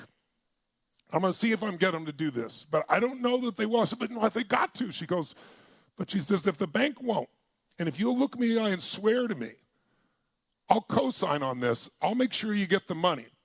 But if I got to know I'm never going to have to come looking for you. And I literally grabbed across the desk, right, hugged this woman, kissed her. She was not ready for that, right? And yeah, that's how I started my career.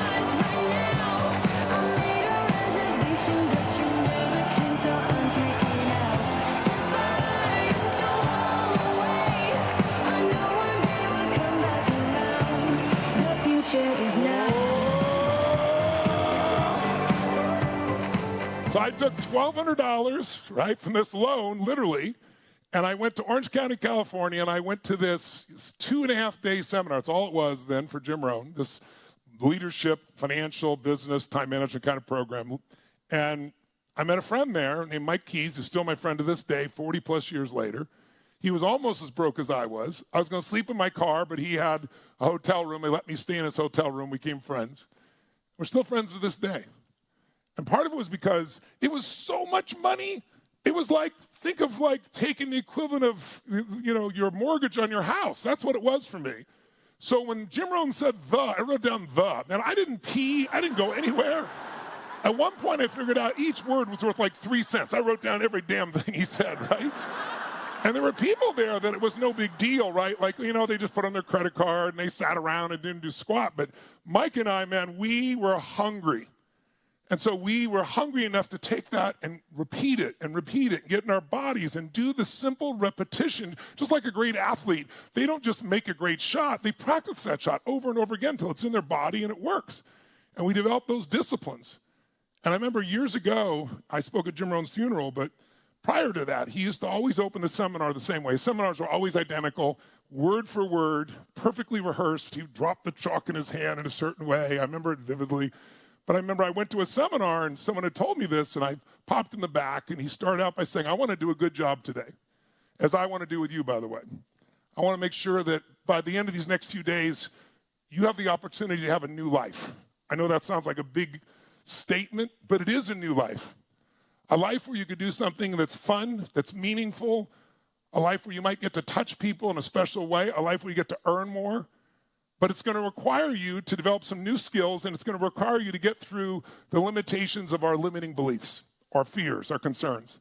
Anyway, he said, I want to do a good job for you today, because I remember years ago, there was a kid sitting right here taking notes like crazy. And he went on, and I goes, it's Tony Robbins. And he goes, I know you all know who he is now. He goes, but no one knew who he was then. And I'm so glad I got to contribute to him, and I still honor Jim for that impact. But the bottom line is, that's how I began. So now I go to his seminar, I know this stuff, and I go to work for him. And eventually I'm going to do my own business with his support. I'm going to promote him and other speakers. So some of you may not have content of your own right now. I mean, I was 17. Who's going to listen to a 17-year-old kid tell them how to make their life better, right? But I believe what Jim Rohn had to offer was valuable. You may know someone or know something that really is valuable that isn't even you. It's kind of like when I did Money Master the Game, if you saw that book, or Unshakable. I wrote these books, and I already knew a lot about finance. I've had the chance to coach Paul Tudor Jones, one of the top 10 financial traders in the world, for 20-plus years. This is a guy who's made more money than almost anyone on earth. Multi-billionaire, started with nothing. He was not part of the lucky sperm club. He earned it all from scratch, right? And so I learned a lot. But when I went to go on those subjects, as much as I knew, I got so mad in 2008, 2009, when everybody was being screwed over by a small number of people in the financial industry, that I was like, I don't have all the answers, but I'm a good reporter. I've got access. What if I go interview 50 of the smartest financial people in the world, figure out what they did that made them who they are, and simplify it enough that my billionaire clients will be impressed, but someone who's got nothing would know the pathway to start. I wrote the book, #1 New York Times bestseller, but more importantly, I learned these tools that helped me grow my businesses from $50, $100 million businesses to billion-dollar businesses. Today, I have over $7 billion in business between the companies I have, over 100 companies, from a guy that started with nothing because I learned from other people's experience. Jot down, remind yourself, success leaves clues. Success leaves clues. If someone is successful over and over again, they are not lucky. They are doing something different than the people around them. If you do the same thing, if you sow the same seeds, you'll reap the same rewards. And so for me, learning how to do that with Jim Rohn initially was like, okay, I'm going to promote Jim Rohn. So in those days, this is what it would take. You couldn't put 800,000 people, which, by the way, it's unbelievable. Give a hand to everybody. People from 100 countries are in this room. Give it up for everybody here.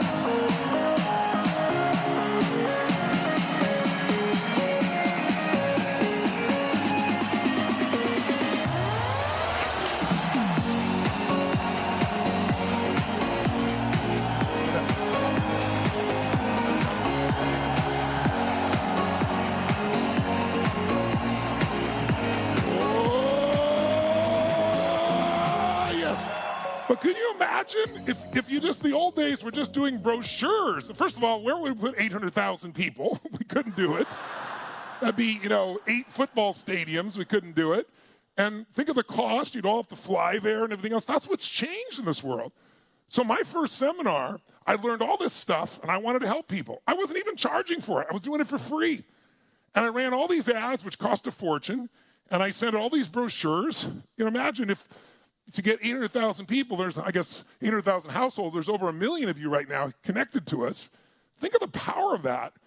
That would have cost $3 or $4 each, $5 each, $10 each, try and reach you all. And what would be a $5, $10 million expense to try to do this, not counting everything else we're doing. Today, you can do this for pennies.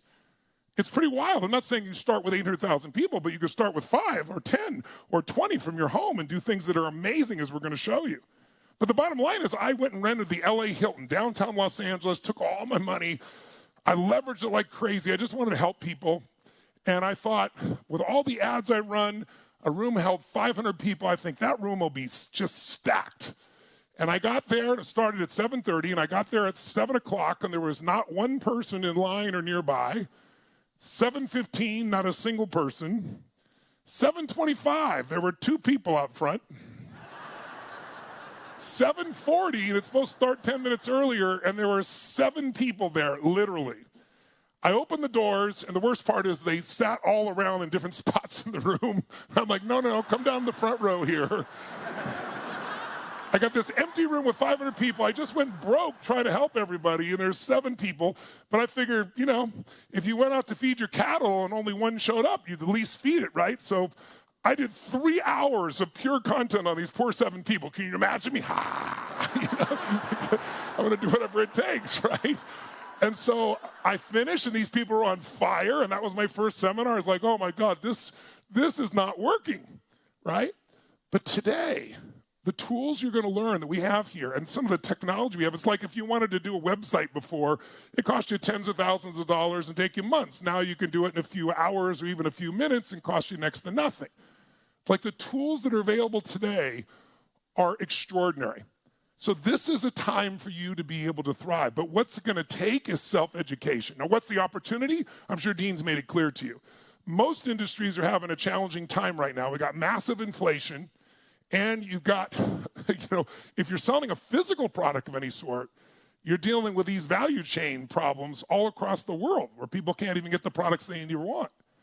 And so today we're in a place here where the education system, the traditional education system is broken. How many think it's broken? How many think it doesn't provide what it's worth for people here, ladies and gentlemen? All right? Do you know Americans have 1.75 trillion, with a T, $1 trillion in debt? That's more, almost $500 million more than auto loans, just for people that went to college, by the way, most of which did not get the job they want. Did you know 77% of the people that graduate from college do not end up in the industry they studied for after spending $50,000 or $100,000 or $150,000 or more? And by the way, of that group, the 23% that do what they studied in college, almost half say they massively dislike or even hate what they do for a living, but they were so committed to it because they committed so much time, energy, and money. That's not the way to make your life work. It's a broken system. What is true today is self-education is everything.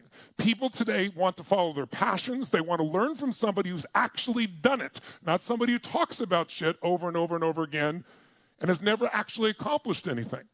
And you don't have to be accomplished like you made $10 billion. You just have to be able to help get your kid off the eczema off their skin and they're no longer crying. It's literally can be that simple and have something that helps literally tens of thousands, hundreds of thousands of people, or millions in some cases or more. So that's where the opportunity is. In the industry, it's insane. I've been in this industry, like I said, for 45 years. It's like, moving like at this pace, and then all of a sudden technology made this happen. And what's changed it? COVID is a huge part. I mean, picture me. Most of my life, I've done the hard job. I've lived on the road. My entire life been basically a vagabond. I go on an average, year to about 115 cities. I usually go to 14 to 16 countries prior to COVID. So think about that. Literally, I'm on the road way more than I was home, ever. That's been my entire life since I was 17. But I've been so mission-driven and take my family, just go for it. But then COVID comes. And what happened? This is the gift to you. In every challenge, every problem, there is a gift if we dig for it. And the gift is, all of a sudden, the head of state of California, governor, calls and announces to everybody, guess what? We're about to do a seminar in San Jose, California. We got 12,500 people. We got a couple weeks left. It'll be 15,000. Stadium sold out. Great event. And they call and tell us, guess what? 10 people is the most you can have in that stadium. 10 people. I'm like, are you crazy? Nope, 10 people, that's it. So my mindset is, how many of you, when somebody tells you can't do something, it just makes you find another way? Who's got that same mindset out there, ladies and gentlemen, right? So I said, fine. I know what we'll do. We'll move it to Vegas. They'll never shut down Vegas, right? So we moved the whole seminar to Vegas, got everybody tickets lined up. They're moving the whole 9 yards. 10 days before the seminar, they shut down Vegas. I couldn't believe it. So I said, okay, here's what we're going to do. we're going to go to Dallas. We're going to go to Texas. I have a friend out there who has a church, 15,000 people. We'll rent his church. They're certainly not going to shut down the church. They kept Costco open and shut down the church. I'm not quite sure the science of that. Then I said, okay, we'll go to 1,500 movie theaters with 10 people each.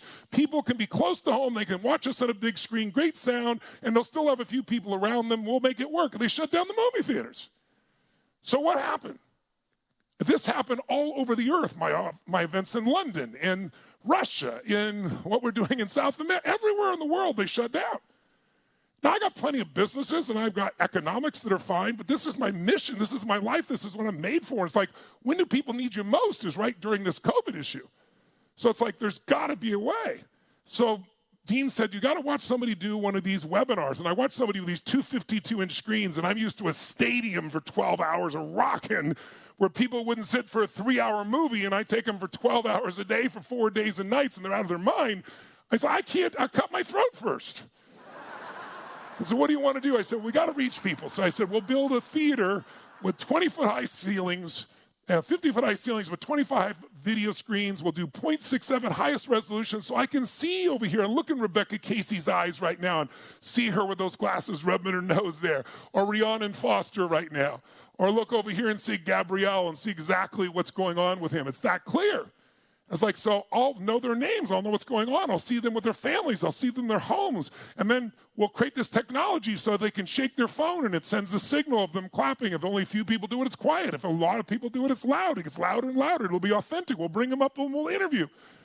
And guess what? Even I didn't think it worked as well as it does. But now I would normally see 250,000 people a year working around the clock, traveling around the earth. Last year, I saw 2.5 million people in events, and I got to be home with my daughter the whole time at the end of the night. How cool is that, ladies and gentlemen,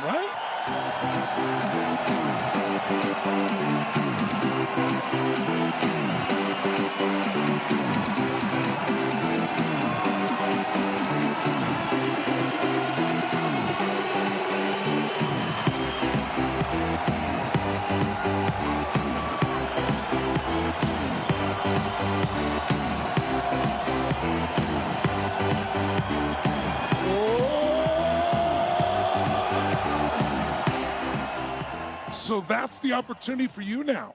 The world's changed. You say, I want to go on a meeting today, and people go, well, let's do Zoom. Why would I fly across the country anymore?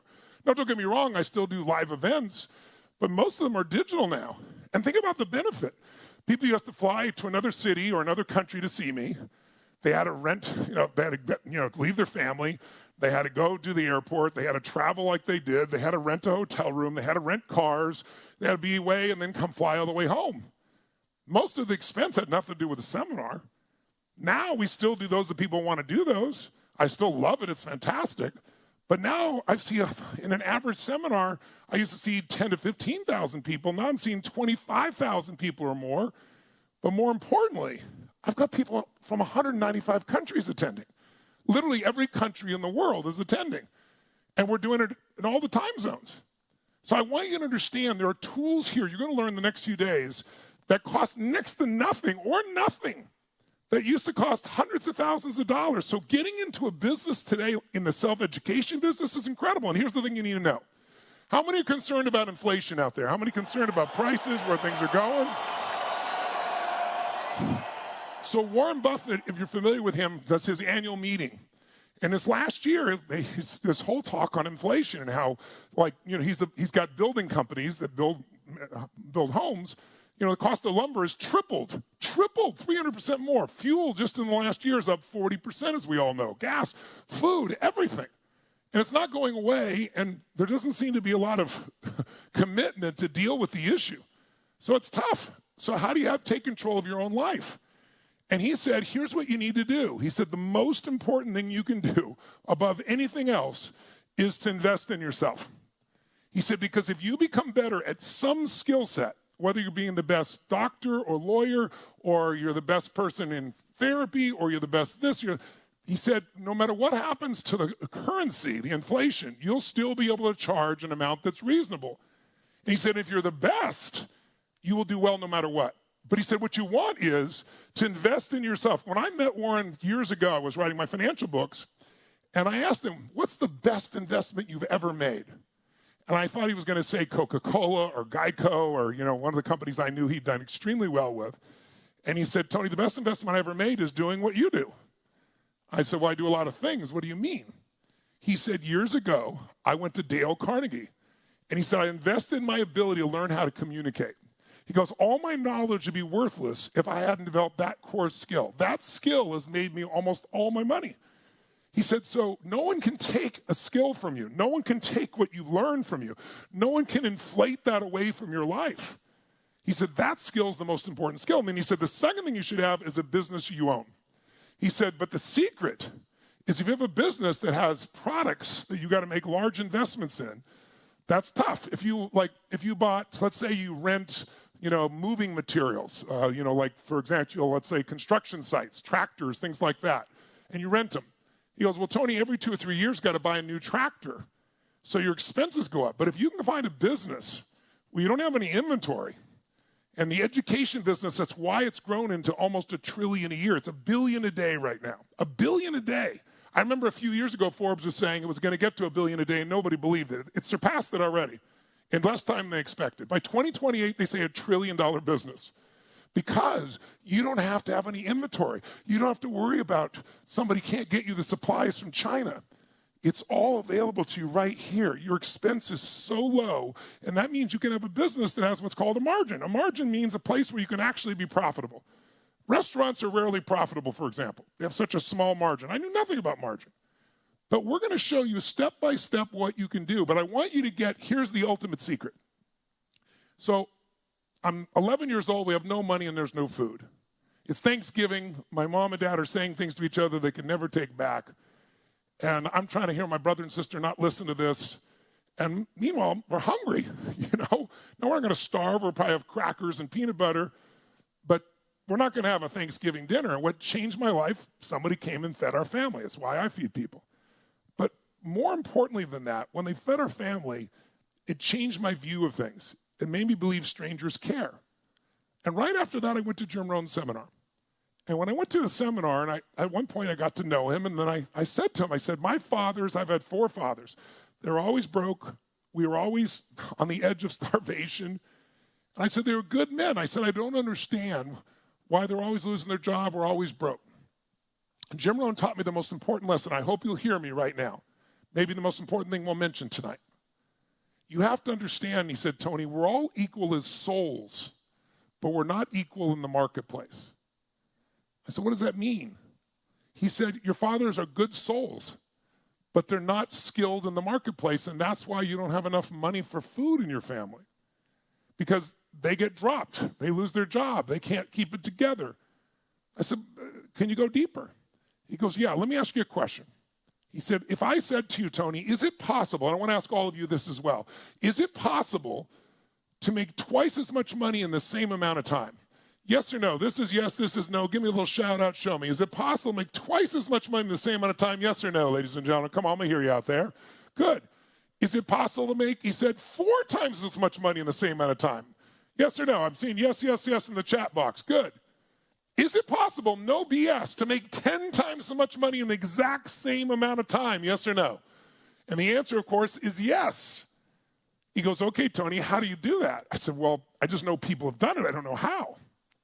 He said, it's really simple. You have to spend more time improving yourself than anything else you do for a job. You have to work harder on yourself than anything else. You have to develop skills, abilities, not just physical skills, but emotional skills that get you to follow through.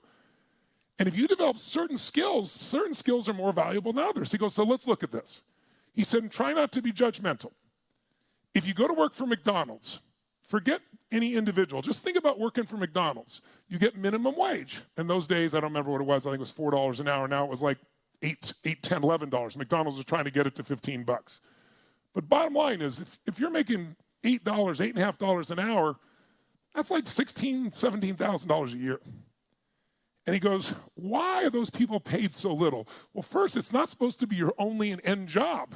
It's a first job where you're learning. He goes, but how hard is it to do that job, Tony? He goes, that job they have pictures for now. You don't even have to be able to do the math. It's done on a little computer.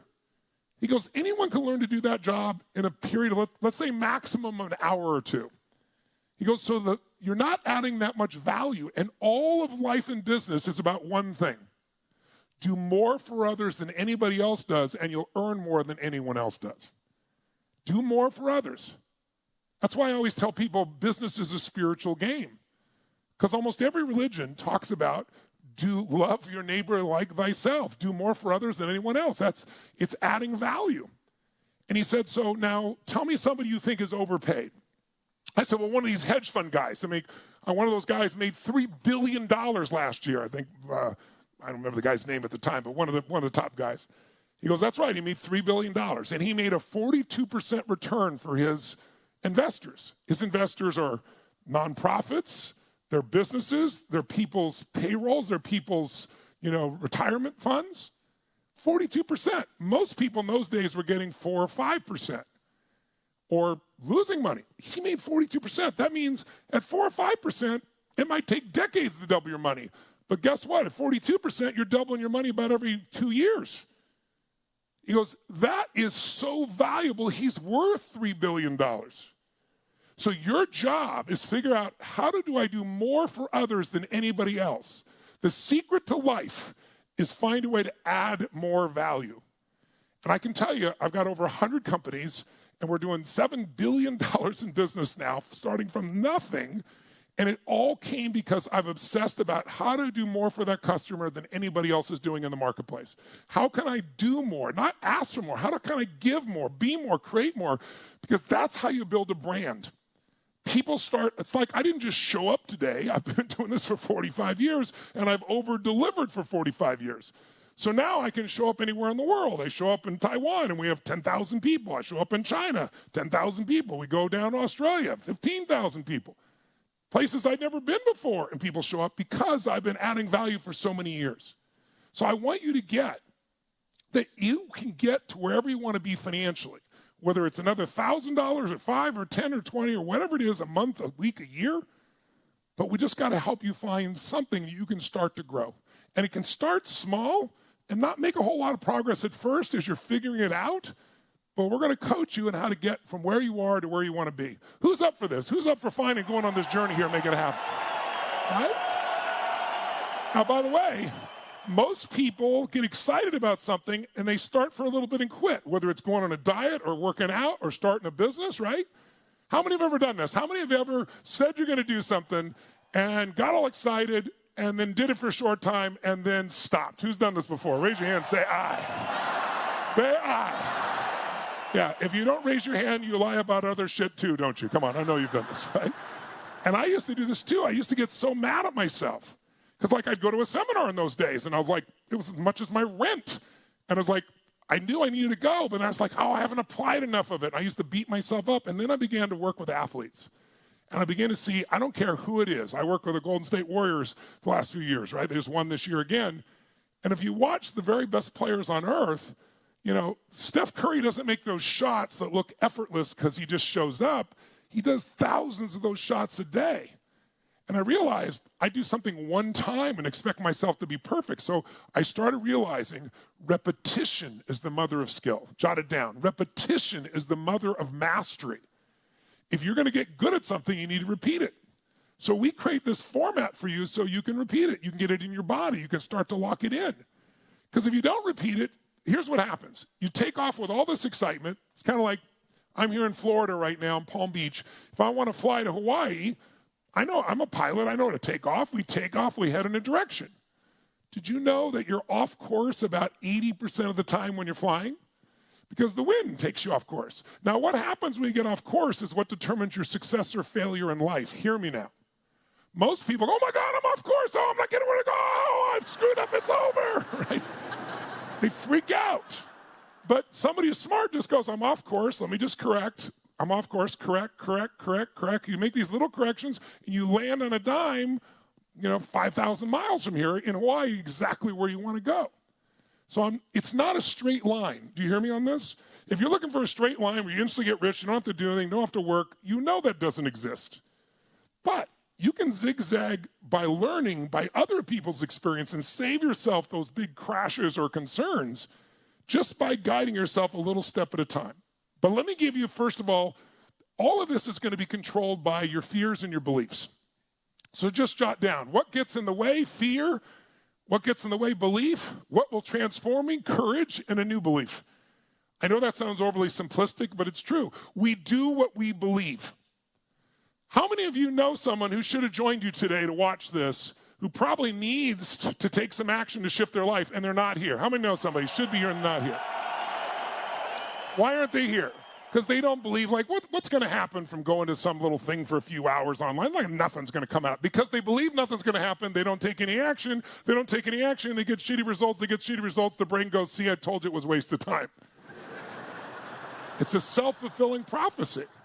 So let me give you 3 mandates to jot down if you're going to be a leader, if you're going to have life on your terms. When I say lead, by the way, leader doesn't mean everybody follows you. Leader just means you're going to live life on your terms, that you're not going to settle for less than you can do or be or share or give or create or enjoy in this life. Leader just means I know what's right for me and I'm going to push through. To be a leader, there's 3 mandates. And it's really simplistic. But I want you to mark these out in your head, because over the next few days, if you're going to stay with us and make this work, you're going to need to really train yourself to keep these 3 mandates in place. And so the first one is, if you're going to lead, not follow, if you're going to have life on your terms, you got to see things as they are, but not worse than it is. Most people, when you start talking about building a business or learning something new or growing or expanding financially or personally, you know, what do most people do? They're afraid of failing. So what do? They make it much worse than it is. Right now, like during COVID, it seems so insane. It's so scary. Now some people are scared to death. Oh my God, monkeypox is coming. It's going to kill us all. You know, if you watch the news today, is the news designed to educate you? Is the news designed to inform you? Yes or no? No. It's designed to shock you so they can get your attention. Because, you know, we used to hear people say we're in an information society, an information economy. The information economy died a long time ago. There's too much information. People are drowning in information. They're starving for wisdom. Who's with me on this? Make some noise if you agree with me on this, right? So today, they need to get your attention. And that's why they use clickbait. That's why they try to, a commercial comes on for the news and says, water could kill your children, film at 11. You know, you go water, right? And so today, fear sells. Anybody in journalism knows there's an old phrase that says, if it bleeds, it leads. So what's wrong is always available. So is what's right. And unless you discipline your mind, you'll find yourself seeing it worse than it is. Listen, I remember in the middle of the pandemic, I was saying to everybody, I know it feels horrible. I know it feels terrible, but no pandemic lives forever. No war lasts forever. Write this down. Everything changes. And everything ends, which means when it ends, a new beginning occurs. Everything, I don't care whether you like it or not, everything changes. Is it true? And everything eventually ends. But then there's a new beginning. And so if you allow yourself, your brain, you know, we have a 2 million-year-old brain. Do you realize that? And this brain has evolved very slowly. And our brain was not designed to make you happy. It was designed to make you survive. So your brain is always looking for, where's the problem? What's the pain? Where can I get hurt? And then what does it do? It either fights, right? Like it's something I'm going to fight, or it freezes, right? Or flight. You run from it. That's the way the brain works when it's in a survival brain. And we all have a survival brain. But if you can take control of that survival brain, which you can learn to do, and that's what we're going to show you how to do here. As much as we're going to show you the skills, we're going to show you how to change your thoughts, your emotions, and your actions, because without that, the skills are worthless. Like lots of people know what to do, but not doing what they know. So the bottom line is you've got to take control of your mind and see it as it is, but not worse than it is, because when you make it worse than it is, your brain just gives up. How many follow what I'm talking about here? If it makes sense, say aye. Say aye. You know, people say to me, I can never lose weight. I've tried everything. If you tried everything, you'd be fit, right? Come on. I've tried millions of things. Really? Millions? Name them. Well, I did do these 3 stupid things that don't work over and over again, right? Or people say, I can't lose weight. I used to say, I can't lose weight because I'm big boned. right? I'm the same bones. I do have big bones, but I was 38 pounds heavier than I am now, and I've lost it and never gained it back. But as long as I had the belief I'm big boned, it's not my fault, it's my metabolism, you can't possibly change. Just write down, the truth will set you free. The truth will set you free. So this week, we want to get to the truth. Not the stories, not the limitations, the truth. That means you got to see it as it is. That is not to BS yourself and say everything's perfect and beautiful and easy. That's a lie. But it's also not to say, oh my God, it's so bad I can't turn it around, or because I've not succeeded in the past, I can't do it better with the right coaching. What's the second principle or kind of commandment or mandate to be a leader? You can't not only see it worse than it is, you got to see it better than it is. That's the second step. In the Bible, it says, without a vision, people perish. Now, you don't have to be a Bible person to understand that.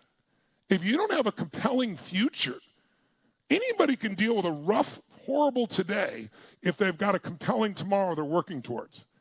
But anybody who just sees it as it is, or worse than it is, and then has no vision beyond what's going on right now, thinks this is how it's always going to be, they have no future. And you're never going to lead, you're going to be a follower. And listen, followers fall into everybody else's plan. If you don't have your own plan, you're going to fall into somebody else's. So you got to say, and that's what we're going to do these next few days, get you clear about, yes, here's the tough parts, but here's the advantage, and then here's what's possible for you to do, and get you to get that vision. And then the third step is you got to make it the way you see it. And that requires strategy. It's not just enthusiasm. It's not just belief.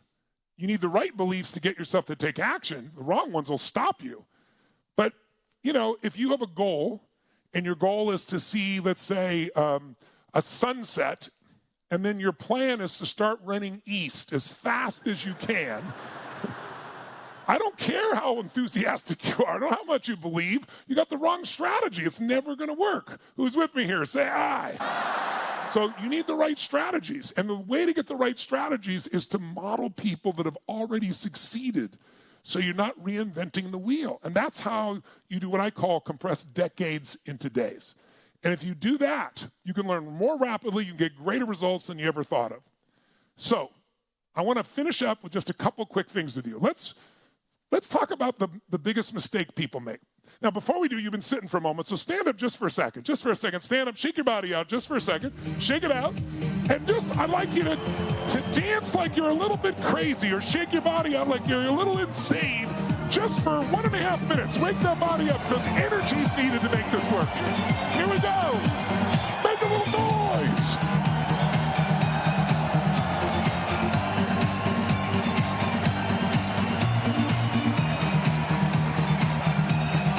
Sound that makes you feel great while you're moving.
Some energy in that body.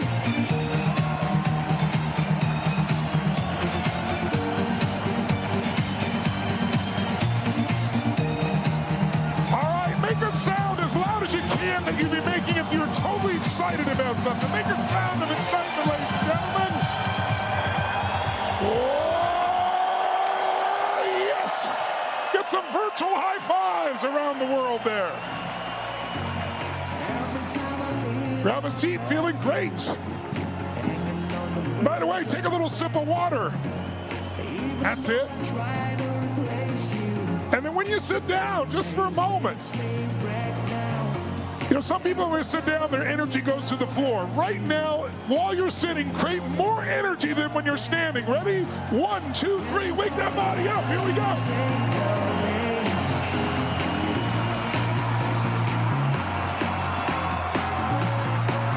Wake it up. There you go.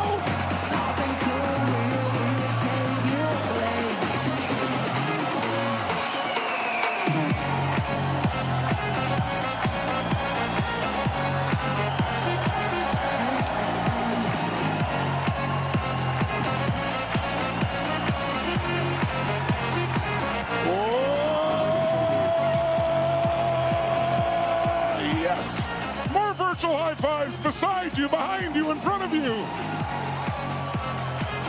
All right. If you feel better than before, make a fist and say yes. Say yes. Say yes. Now, by the way, the thing that gets in the way are beliefs. What is a belief? It's nothing but a feeling of certainty about something. If you say, I believe I'm sexy, then you're certain you're sexy. If you don't believe you're sexy, then you're certain you're not. By the way, are there people that are very sexy that don't think they're not? Are there people very attractive that don't feel attractive? Yes or no? So your beliefs have nothing to do with reality. They're just conditioned patterns inside you. And I want you to understand this because there's two things you need to understand. The number one thing people keeps them from doing things is they go, okay, Tony, I'm in. I'd like to learn how to do this. I'm certainly not going to start where you started. Well, I didn't start there either. But, you know, I just don't know where to start. I don't know how to start.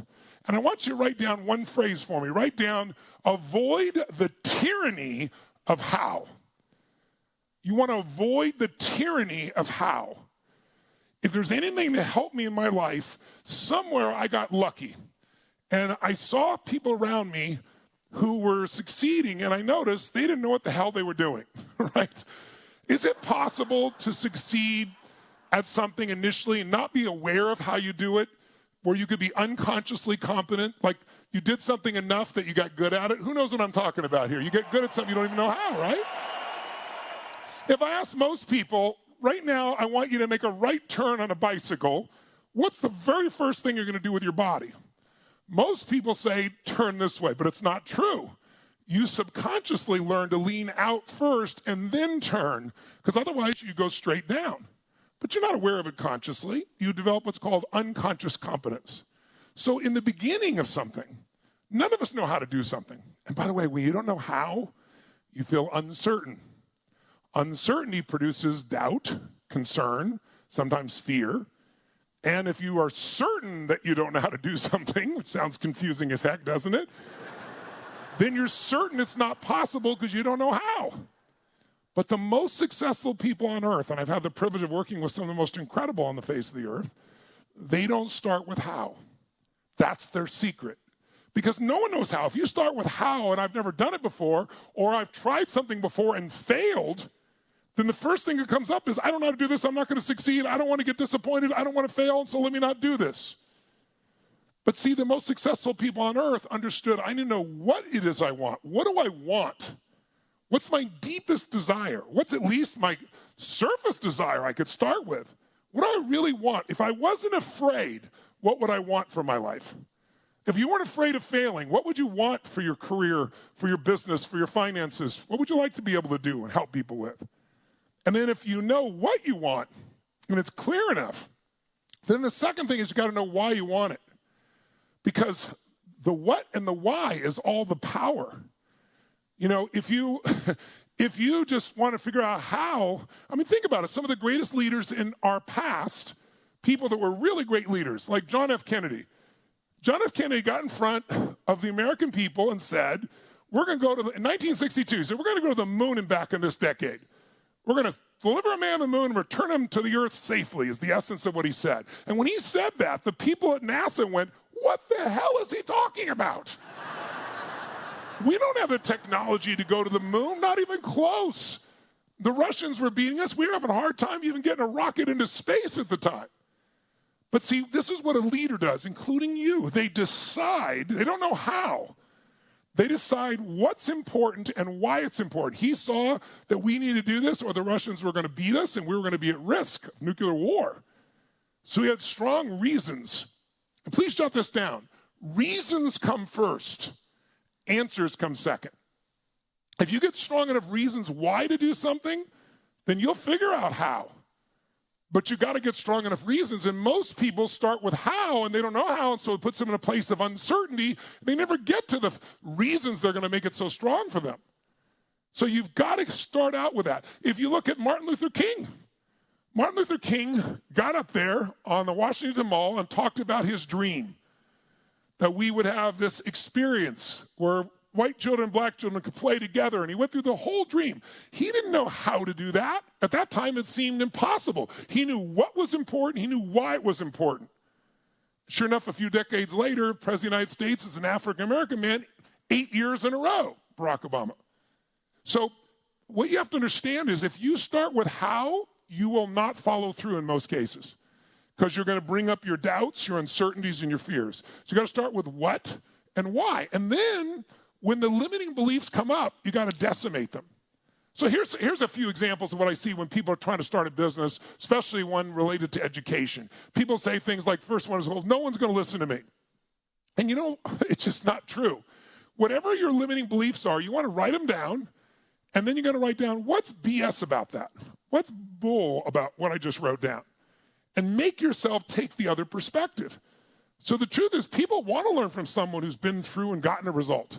Again, whether it's getting, things off your child's face, or whether it's figuring out how to have a conscious divorce, or whether it's earning a bit more money, whatever it is, people want to learn from someone who's actually done it. They're tired of learning from professors who talk about stuff and have never done anything and who charge them a fortune.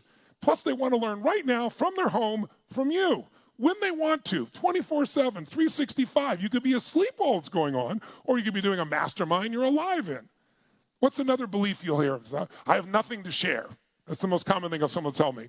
I've never met anybody, if you dig in, doesn't have something where they've had a breakthrough, an insight, or a problem that they solved. Your mess is your message. Your problem, when you solve it, becomes a great tool to be able to help other people. And if you don't have something yourself, how many have learned from somebody else something that was invaluable in your relationship or in your business or in your body or something? Who's done this? Make some noise if you. That's how I started my entire career. I saw myself as kind of a knowledge broker. I'm going to take this great knowledge other people have and bring it to people. And then eventually, I became strong enough to be that myself. So you don't even have to be you to start with to give you an idea. Another one is I hear people, I'm scared of selling. Well, maybe in the old days you had to sell. But today, because of technology, the system can be set up where you don't have to do it. And by the way, I never sold a damn thing in my life. I've always talked about things I'm passionate about, that I know will make a difference. It's like, I don't have to sell. I'm not going to sell you here. There's no way your life's going to change. My life's going to change by you getting something or not getting something. But your life will change if you can overcome your fears, if you can get rid of your limiting beliefs. But today, you don't have to sell. What you got to do is share. How many of you have no difficulty sharing something? Like, how many of you, when something great happens in your life, like you've solved a problem or you have a great experience, how many of you, the first thing you want to do is share it with somebody you love? Tell them about it. How many want to do that right away? Right? That's really what the education business is. It's really sharing. It's showing people the results. It's sharing from your heart. And another one I'll hear people say, well, I'm not tech savvy enough. Well, I started out with brochures, putting through the mail and all that stuff, right? Today, technology can do something for you in seconds that costs you nothing. So you don't have to be tech savvy. If you can run social media, your own little social media, if you can do tweets, you can do the stuff that we'll show you how to do. I mean, it literally is that simple. But what you have to do is develop some replacement beliefs. And I'll give you a great example. Back in the 1980s, there was a guy named Mel Fisher. You may not be old enough to remember this. I barely remember it. But I do remember this guy had this dream, and it was written up in newspapers and so forth because he believed he was going to find a Spanish galleon that was dropped in, I forget, I think it was in 1985 is when that's right, 1985. It was a 1622 wreck. He had no map to this wreck. He just studied that this wreck happened. It was supposedly full of gold bullion, and he thought somehow he could predict where it would be. And so he raised the money, he convinced other people to be part of his treasure hunting, and he went out. And he spent the first year, 365 days, he didn't even take Christmas off, and he found nada, squat, zilch, nothing. And he spent all this time and all this money out in the hot sun. It's not easy work on the ocean like that, the salt all over you. But like, he had this vision. And so, sure enough, he went out the next year and did it again. And the next year, after 3 years, he burned through all the money. He had to go convince other people that even though he'd failed for 3 years, he's going to find it this time. He had no map. He had a vision. And he kept doing this. Guess what? He went 16 years. Now, I want to ask you a question. How many of you would have quit after 1 year, honestly? After 1 year of working your guts out, no rewards, how many quit? How many would take 2 years? 3, 5, 8, 10. See, if you know Walt Disney's history, Walt Disney went bankrupt twice, right? You look at the most successful people in history, they're people that usually failed over and over again, but they didn't call it failure, they called it learning. 16 years, and guess what? After 16 years, he found $500 million in gold. $500 million. Now, you can't live on that, but it gets you a good start. Get you going. Right? Think about that. $500 million. Now, most people would never do that. Now, why do I bring this up? Because people do what they believe. So I have a question for you. It's an important question. What would you have to believe to keep going for 16 years when you see no success whatsoever? Tell me what you'd have to believe. I'd like if you would put it in the chat box. Really, I want you to really think. Don't just wait for other people. I want you to really spontaneous. What would you have to believe in order to go for 16 continuous years? What would you believe? Someone said you got to believe in your gut, got to believe in yourself, believe it's possible, believe you're worthy, believe you'll find it. So the number one thing you'd have to believe, jot it down, is the treasure is out there. If you're not certain the treasure's out there, you're never even going to go for it. And I bring this up because I remember years ago in my business, there was a point when there's so many other businesses that were doing better. I was in a business that took a lot of people. It was a low margin business. I didn't make a lot of money in it. I loved it. I worked my guts out. But other people kept saying, you ought to do these other businesses. And I went and talked to this group of billionaire guys who I'd helped. And I said, I have all these opportunities. And they said, Tony, you've not maximized the one in front of you. And I realized I didn't think there was a real treasure there. I was wrong. But as long as I didn't believe it, it wasn't there. But this guy, he believed the treasure is out there. That's the first belief. What else would you have to believe besides it's out there? There's 3 beliefs you'd have to have. They're the same 3 beliefs you're going to need to have to be able to build your business. That's why I'm bringing it up there. What else would you believe? The treasure's out there. That's right. I must find it. See, it's one thing to know it's out there, but if you don't believe you're going to find it, you're not going to go for it. You're going to give up. Okay, it's out there and I will find it. There's one more belief you'd have to go for 16 years, or Disney's 12 years, or anyone who's really succeeded. What else would you have to believe? It's out there, I'll find it, and what else? Okay, I'll find it, I can do it. There we go. It's worth it. If you don't believe it's out there, you're not going to begin the journey. If you go, oh, that's not a bunch of BS, these guys are just promoting, and I'm really not going to do this, I'm not capable, some story because you're afraid. Or it's out there, but I don't know I'm going to find it. Well, if you don't feel committed you're going to find it, you'll give up. But if you know it's out there and you said, I'll find it, but you don't think it's worth it, you can forget it. Now, if you got those 3 beliefs, I'm here to tell you, you can achieve anything you want in this business or in your life. And if you don't have them, you can develop those 3 beliefs. In fact, let me show you how. Let's try something. Please stand up for a moment. Please stand up, not sitting, because when you're sitting, you're cutting off half your energy. So stand up just for a moment, if you would. And let's just, to wrap up here, I got like 10 minutes left with you here, I believe. What I want to do is I want to show you how you can lock yourself in. Now, your mind is also controlled by your body.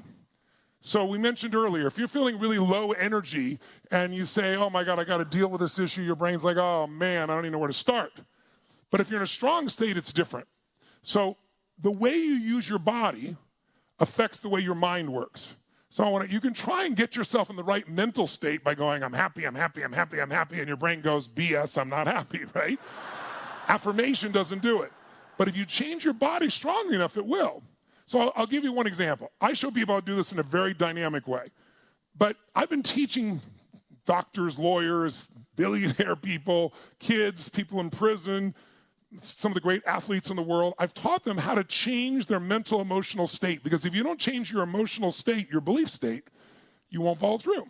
So here's what I want you to do. I want you to stand, and I'll show you something. Harvard did a study. This is about 40 years into what I've been doing, so like 5 years ago. And they proved what I was doing is right, only they didn't use all my tools.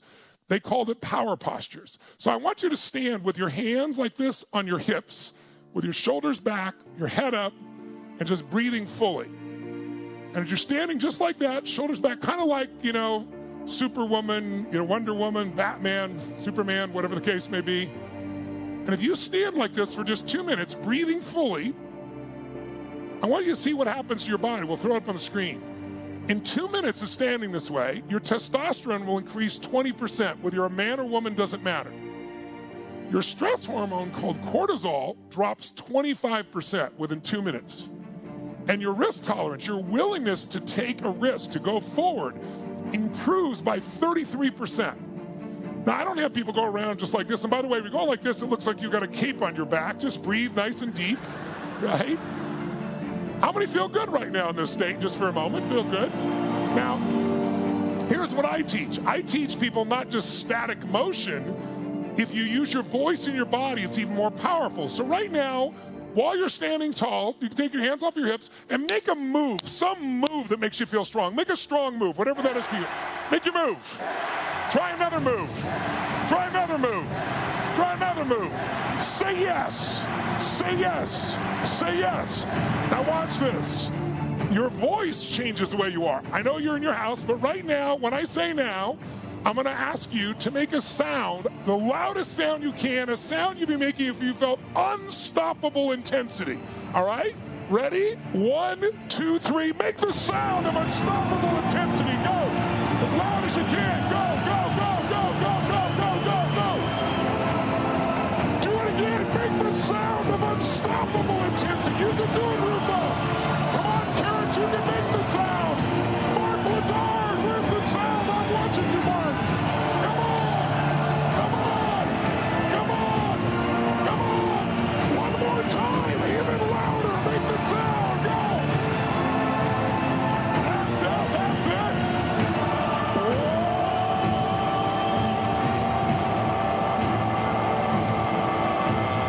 Yes. Now say yes. Say yes. Say yes. Now, how many feel strong right now? If you do, say yes. Say yes.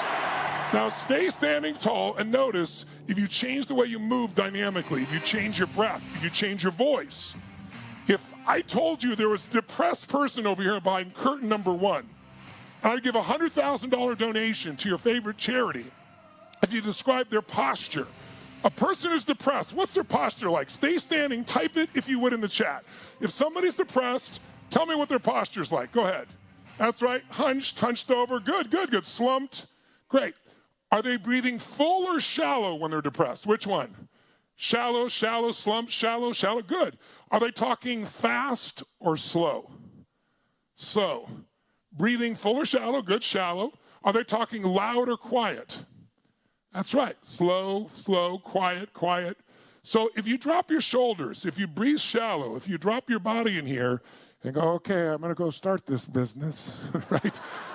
It's like, yes, I'm going to do it. I'm going to do it, right? It's not going to work. But if you learn to use your body differently, it'll change. So this is what I want to do just to finish up real quick with you. I want you to just right now, what changes your life is decisions. If you look at your life and you see things that you are proud of, they came to you because you made some decisions. If you look at parts you're not happy, it came from decisions. Decisions are what change our lives. How many buy that? Say aye. Say aye. So make your move. Get strong. Make your move. Make your move. Make your move. Say yes. Say yes. Alexandra Haas, I'm watching you. There we go. Now, stay standing nice and tall. That's it. And here's what I want you to do. Really simple. Every result in your life was mothered or fathered by a decision. Does that make sense? You don't get new results without new decisions. So right now, even with this first day, I want you to right now make 2 decisions. I want you to decide what are 2 things that you want to change in your life in the next 6 to 12 months that matter to you. Maybe one of them is your business or your career, some aspect of that, what we're doing here. Maybe one's more personal. Maybe it has to do with your energy or your body or a relationship. But I want you right now, while you're standing tall, I want you to make your move, nice and strong. Make your move, make your move, make your move, make your move. Say yes. Grab a notebook if you got it while you're standing. Ideally, stay standing, because when you sit, you kind of drop your energy. Stay standing. And I want you just for a moment here, I want you to write down 2 things that if you could make these changes in the next 6 to 12 months, it would excite you and make you proud of yourself. It'd be a step up, not some impossible thing. I'm going to make $1 billion in the next 6 months and you've not made 100,000. Obviously, that's not it.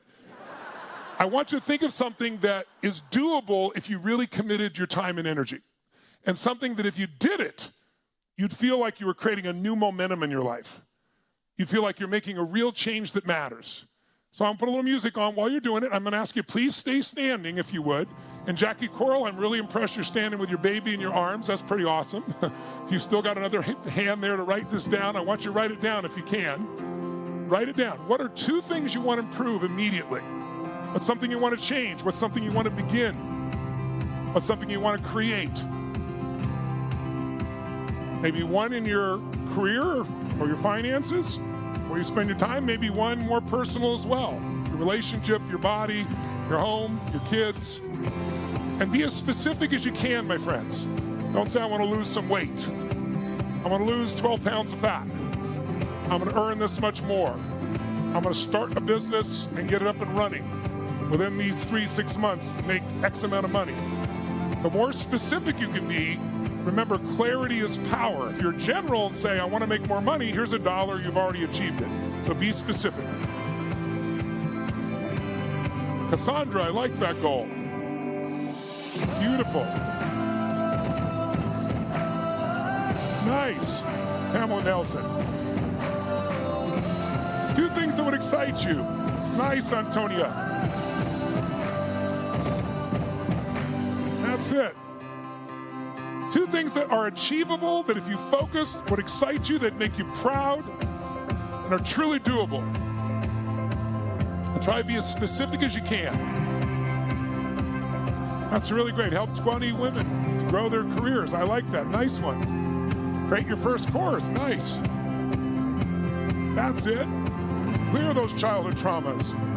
Transform your marriage. Eliminate $10,000 in debt. Change another 30 lives by the end of the year. I like it. Lose 40 pounds. 10 pounds a month in 4 months. Nice job. Create a menu to eat healthier. I like it, Grace. Finish your online coaching program. Good. Lose 10 pounds. Write my first lesson. I like it, Lori. That's it. Build 20 cash flow programs. Good. Overcome the PTSD. Make $2,500 a month in income. Nice, Luetta. Help 50 people with my program. Nice, Natasha. Launch my first program. Generate $350,000 a year in my business. Nice. Portia Targa is mine. Nice. Start my film company.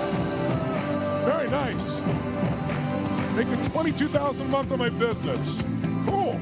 Travel to Uganda and teach the things I've learned to children. I love it.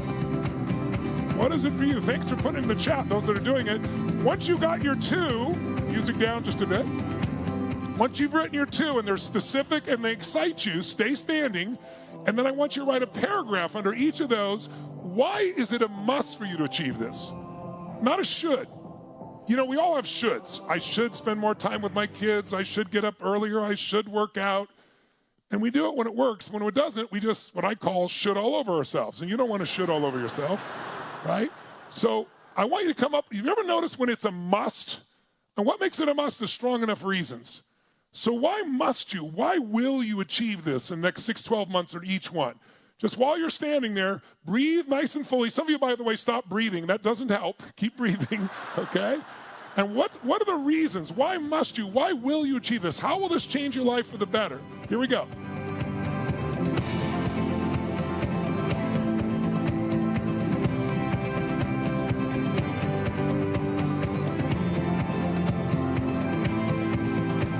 must be healed so I can ride my first horse. Nice. Nice, Michelle. Generate $50,000 a month my wholesale business. Why? Give me the why. Yoga classes online for coaches. Nice. End the self-abuse of the way I used to eat. Good.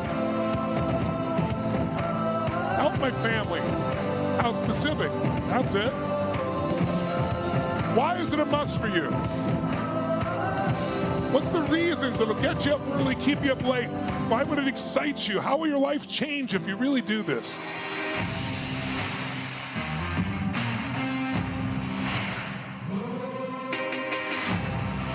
That's it. Just for a moment, all of you, just for a moment, stop what you're doing and shout the word yes as loud as you can. Say yes. Say yes. Say yes. Say yes. Now, right from that place of certainty, why must you, why will you achieve it? That's it.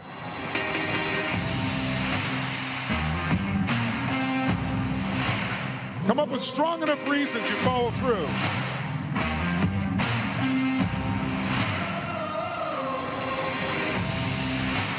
Here's the third step. Once you get your reasons, we're almost there. Write down what's kept you from changing in the past. What's kept you from changing in the past? What limiting belief, what limiting habit has kept you from changing in the past? And what needs to change now? What's kept you from changing in the past? What belief, what habit, what emotion? What needs to change now? Here we go. What's kept you from changing in the past? What needs to change now? What are you going to do different? I'm going to shift this week. I want to shift this week, not just learn, but really shift it all.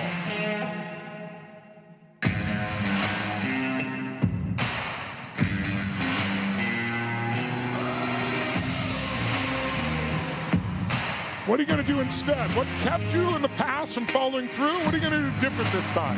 What needs to change now? What belief? What emotion? What habit?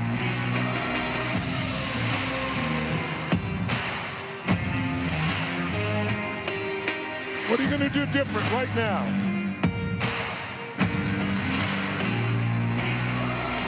That's it. Nice, Mark. Nice, Tanya. That's it, Carmen. That's good. What are you going to do instead? Good.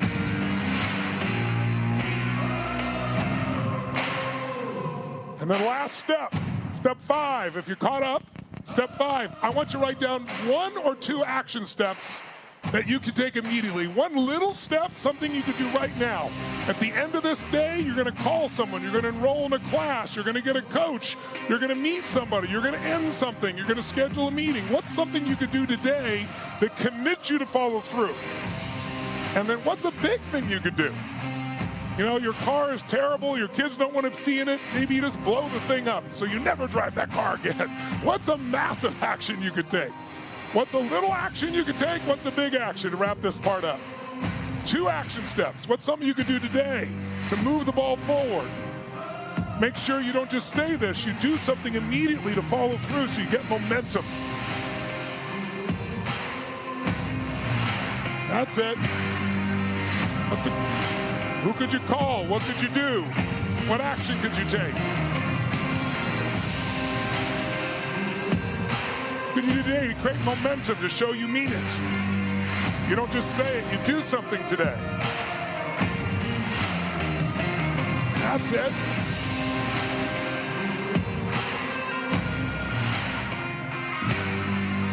Good. Got about a minute left. What are your 2 actions you're going to take? 2 actions to create momentum. Got about a minute left. What are 2 actions you're going to take? Love it. Nice, Cassandra. Nice, Claudine. Nice, Marty. Good job. Get some energy in your body a little bit as you think about this. Once you know what your 2 goals are, you know why it's a must, what used to get in the way, what you're going to do instead, what your 2 actions are, then stand tall and feel strong. That's it. Maybe make you move when you're ready. Make you move. Make you move. Make you move. Make you move. Say yes. Say yes. Say yes. Say yes. Make the sound as if you've already achieved it nice and loud. The sound of victory, people, ladies and gentlemen. Make the sound of victory. That's it. That's it.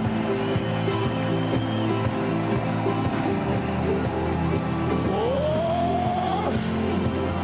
So to finish, stay standing to finish, and I'll take you back to Dean just to wrap up here. I feel nice and strong. Stand tall. Put your notebook down. How many got 2 goals that you're excited about making happen? You know why it's a must. You know what you're going to do. Make some noise if you got out there, ladies and gentlemen. Awesome. Now do this. Stand tall. Close your eyes. And remember that in order to create your future, you need to kind of live there. You know, most people know that for years, some people try to run a 4-minute mile till this guy named Roger Bannister did it in the 50s. And he didn't do it by practicing running. He did it by practicing in his mind. So his brain became convinced he'd done it and his body took over. So just to finish, let's stack 3 good things. Close your eyes, and I want you to think of 3 moments in your life that you're really grateful for. One at a time. But I want you to close your eyes and step in your body as if you're in that memory. It could be from 10 years ago, 20 years ago, 10 minutes ago.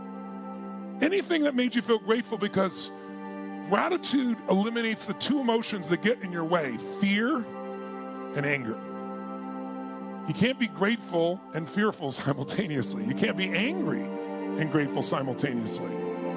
So gratitude is one of the most important emotions to build. And instead of just thinking of it intellectually, think of a moment you're grateful for. It could have been a moment of meeting someone you love. It could have been a moment where you had a breakthrough insight. Could have been a moment you did something you were proud of in your life.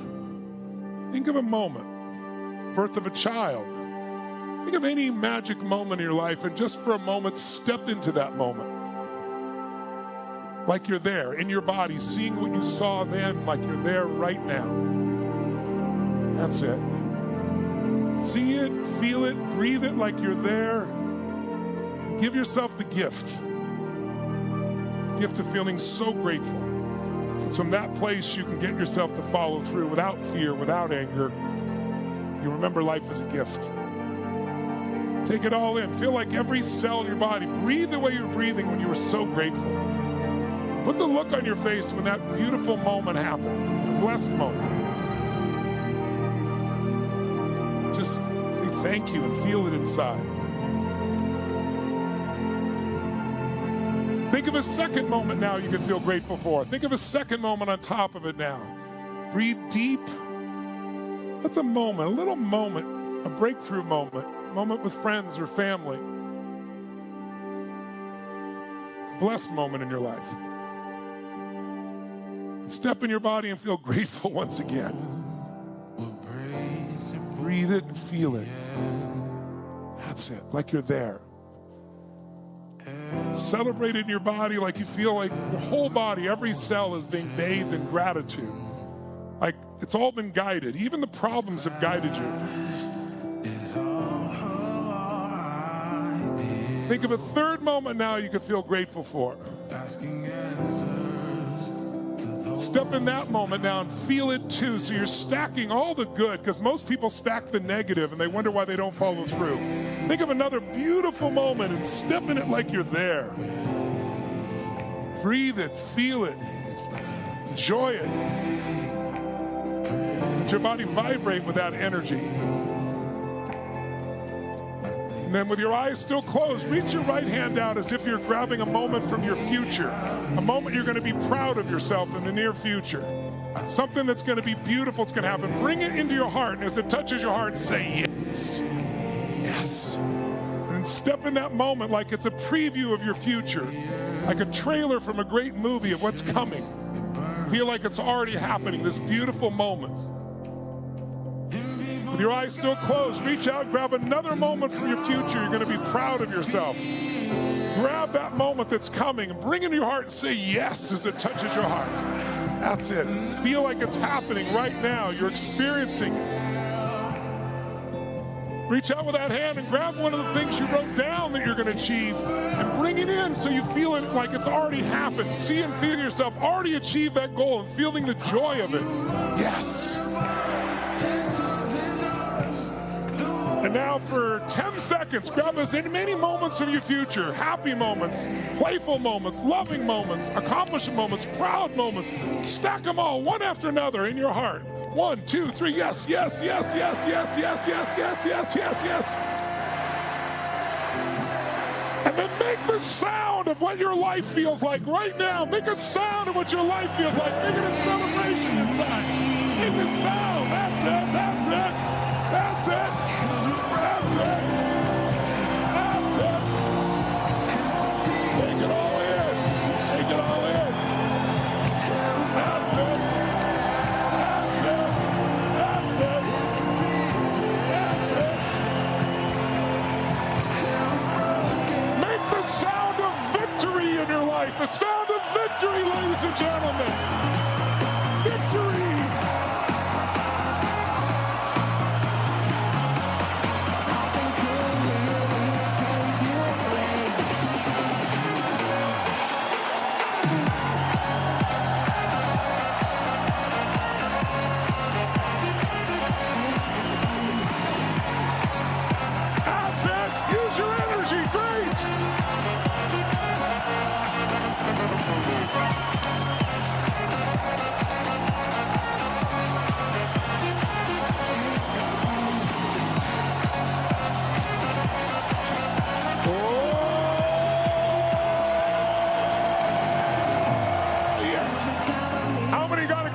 For what you want to achieve. Make some noise if you're out there. Great. Well, then don't miss a session. We're going to be with you for 5 days. We're going to go through these skills. Who's excited about what you're going to create this week for your life? Good, good. I want to be around here for the VIP Q&A, but I'm going back to my buddy, Dean Graziosi. Give it up for him, everybody.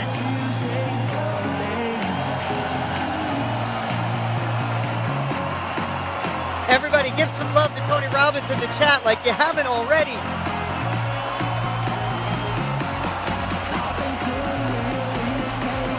Tony Robbins!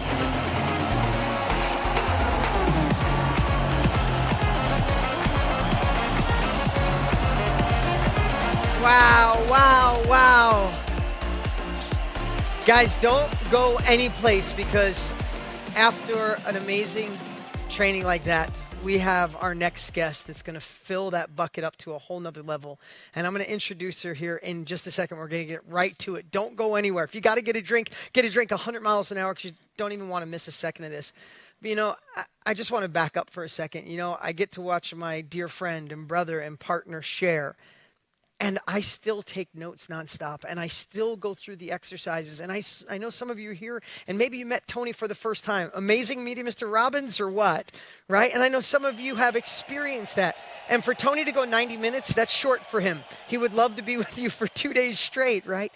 But what I want to share is today, I know some of you might be in that, hey, I want to get to the tactics. I want to get to the strategy. Okay, I'm in. I saw all the beautiful comments of what you guys are going to do, coaching programs and courses and change lives and help parents not yell at kids and be better dads and learn a million other things. I saw that. And I know you might be dying to get into the tactics and the strategies. Here's the cool part. Tomorrow it begins. Whether you're in the game, tried and failed, dabbled, or never even thought of this, by the end of day tomorrow, you will know for a fact what it is you're going to offer to the world or fine-tune it so it's magical. I promise you that. But today, I'm going to ask you to trust us. Tony's been doing this for 45 years, me for 25, and we know what's needed today, no matter where you are. Brand new, dabbled, or you're in the game. Who found a belief today? Who got into their soul today? Who's ready to take this to another level? Who knows they're meant for more and they're going to do what it takes to get more? Raise your hand if you know. Say yes in the chat. That's why today is designed because, listen, with all the uncertainty in the world that Tony talked about, it's easy to let self-doubt. What do we call it in today's world? Imposter syndrome. It's so easy to let that control us. And the worst thing that can happen is you get motivated or inspired today, feel amazing, and then a week from now be back to where you were. You're here for a reason. You're here because you're called to serve. You want more. You want to do more, impact more, work from home. You know, when Tony went through the magical moments, I saw the tears and so many, and I saw all the beautiful messages here. And I'm sitting here with our next guest, and we watched the whole thing with Tony, and I said, my moment that came to mind is last night while my wife was getting dressed. I was literally in a moment of like, I'm so blessed to be married to her, and she's getting dressed and doing things in the house, and our little guy, our 2-year-old, climbs up on the bed. It's getting late. It's like 10 o'clock at night. He climbed up on the bed. He found his way into my armpit, and he was just sitting there. I'm like, I wonder what he's doing. And he just looked over at me, and he's like, I love you, Daddy. And he looked straight ahead. And that moment came to me while Tony was sharing that. And how that leads to me is I get to be the dad I want, the husband I want, because I do whatever it takes to be in control of my time, my decisions, my calendar. And that's a lot of what we're going to be sharing over these next few days. 5 days total, don't miss a day, is how do you take ownership? How do you take control? How do you serve? How do you tap into that higher purpose? And we'll do it one step at a time. Now, without further ado, in this state that Tony got us in this limiting beliefs, crushing the old beliefs, I think it's the perfect time to bring out our next presenter. Here's the cool part. She has the #1 marketing podcast in the world, which is amazing. She just launched her book. It's a New York Times best-selling book called How Are You Really? This is a woman who runs a 7-figure business, but she gets to be the mom and the wife she wants to be, living the lifestyle she wants. She's the most balanced human I've ever seen in my entire life. And here's the cool part. She once was in corporate America, bought a camera, started a wedding photography business, and when she got good at that, she decided, why don't I do what each of you are on your journey to do? Why don't I teach other people how to do what I've done? And that went from teaching wedding business to teaching business to marketing to podcast to a best-selling book to the #1 podcast. It's amazing watching this journey, but even besides that, and you might hear this a lot, we only invited dear friends of ours to speak. She's just an amazing human. We call her family. We talk on a regular basis. My wife and her are dear friends, and we love her to death. And she's here to light it up for you. Don't miss a word. When she's done, I'll be back on, and we got some amazing surprises. We're even going to show you how you can be chosen to work with Tony and I, where we're going to help you launch your business. How would you like that? That all happens after this amazing speaker and some other cool stuff. So don't leave. We'll be done probably in about a half hour, 40 minutes. So cancel everything else. And without further ado, can you please give a warm Time to Thrive welcome to my dear friend, Miss Jenna Kutcher.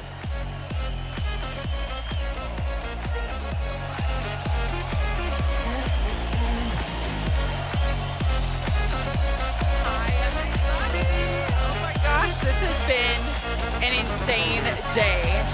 I'm so excited to be with you guys today. Let's get this going. We are almost on the home stretch of day 1 of the Time to Thrive Challenge. How's everybody doing? I was watching you all with your hands on your heart and just in that moment. And I was just thinking about this journey. Man, this journey that we're all on. So much can change in just 1 year. I was revisiting last year's journey and I was pregnant. And I remember being in that moment and I showed up today and I said, so much can change in a year. And I want for you to think about today where you want to be 1 year from now. Now, let me tell you a quick story. Dean kind of touched on it, but when I graduated college, I was in corporate America, landed my, quote, dream job, and found myself in a windowless office. And I have this memory of this meeting. My boss, who was an amazing woman, sat me down at her desk, and she really proudly presented me with a plan. And the plan wasn't for the next year of my life. The plan was an outline of the next 5 years of my life. And I remember, as she handed it to me, having this feeling, this like visceral feeling of, this can't be it. This can't be it. They didn't even ask me what I wanted for my life. They didn't ask me what my plan was, what my hopes were, what my dreams was. They literally were proud to say, here's your plan. Don't worry, we've got it for you. And I remember in that moment, not exactly knowing what I wanted, but knowing that I never wanted someone else to plan my life for me. So much can change in 1 year. Like, I cannot wait to see what this next year holds for you. But if we're not careful with our life, if we don't take control, someone's going to take control for us. I remember going back to my office that day. there's this picture of my now husband and I in this frame. And I remember looking at that picture and thinking, is there a way to do life where I'm not sitting in this windowless office looking at the person I love in a picture, but a way to do life with the person that I love most? I was listening to this meditation recently, and there was this line that resonated with me, and it resonated with my story, and I want to see if maybe this is where you're at. The line said, for many of us, there was once a flame, but today we feel like ashes. And all that it takes is just one ember to light the flame again. I think a lot of us are navigating out of these past years, and we're wondering, what am I passionate about? Where is this ember, and how do I fan it back into a flame? And I know a lot of things about you simply by you being here. You being here today, you investing in yourself, your life, your dreams, your hopes, you being here today tells me that you are ready to fan the flame again. Now, I always smile when I see a lot of those, beautiful quotes that say like, pursue your passions and you'll never work a day in your life. But for most of us, we're sitting here feeling like we're in ashes. What is the passion? What am I in pursuit of? For me, I haven't always known exactly where I'm going, but sometimes I know exactly where I don't want to go anymore. When my boss handed me that 5-year plan, I got back to my office and I said, I don't know where I'm going to go, but I know what I will not tolerate anymore. And that was somebody else planning my life for me. Now, what I want for you to know is that there are a lot of currencies in life, right? Time, money, energy. Time is your currency today, and you are investing in yourself by being with us today, by spending this time learning. And what is incredible about this investment is that you are signaling to yourself that you are worthy of the investment. You're not the risk. You are the investment, and your time today tells me that you're ready to fan the flame and invest in the future version of yourself. Now, I'm going to tell you something that might totally transform the way you look at change. How many of you, show of hands, literally, how many of you deeply desire change in your life, and you're not even really scared of the uncertainty that change brings, but you're more concerned about what someone in your life will think about you changing? There is this notion, look at all of these hands going up. There is this notion for us that if I change, am I going to leave people behind? What are they going to think of me? Who am I to do this? Who am I to step into this new space? Who am I to claim this new identity? There is something about change that threatens to drive a wedge between you and the people in your world. And I personally used to fear change. I used to wonder, if I change, will we still have things in common? If I change, will they still know me? If I change, will they still love me? And I had to reframe the way that I looked at change. Let me tell you something. The people who don't support your change are only intimidated because while you are growing and learning, they're still stuck. While you are moving forward, they are standing still. And a lot of people leave it at that, but I want to invite you one step further. What if your change could not intimidate people, but invite people? What would that look like if your change could be the inspiration that the people in your world, the people in your life need in order for them to take the first step? The problem here is that you are sitting on the sidelines of your life. You are waiting for somebody to come along and hand you your golden ticket to give you your big break. You're waiting for someone to tell you that you are ready. There is this line in my new book that says, how we rise up to our battles is directly linked to the type of warrior that we believe we are.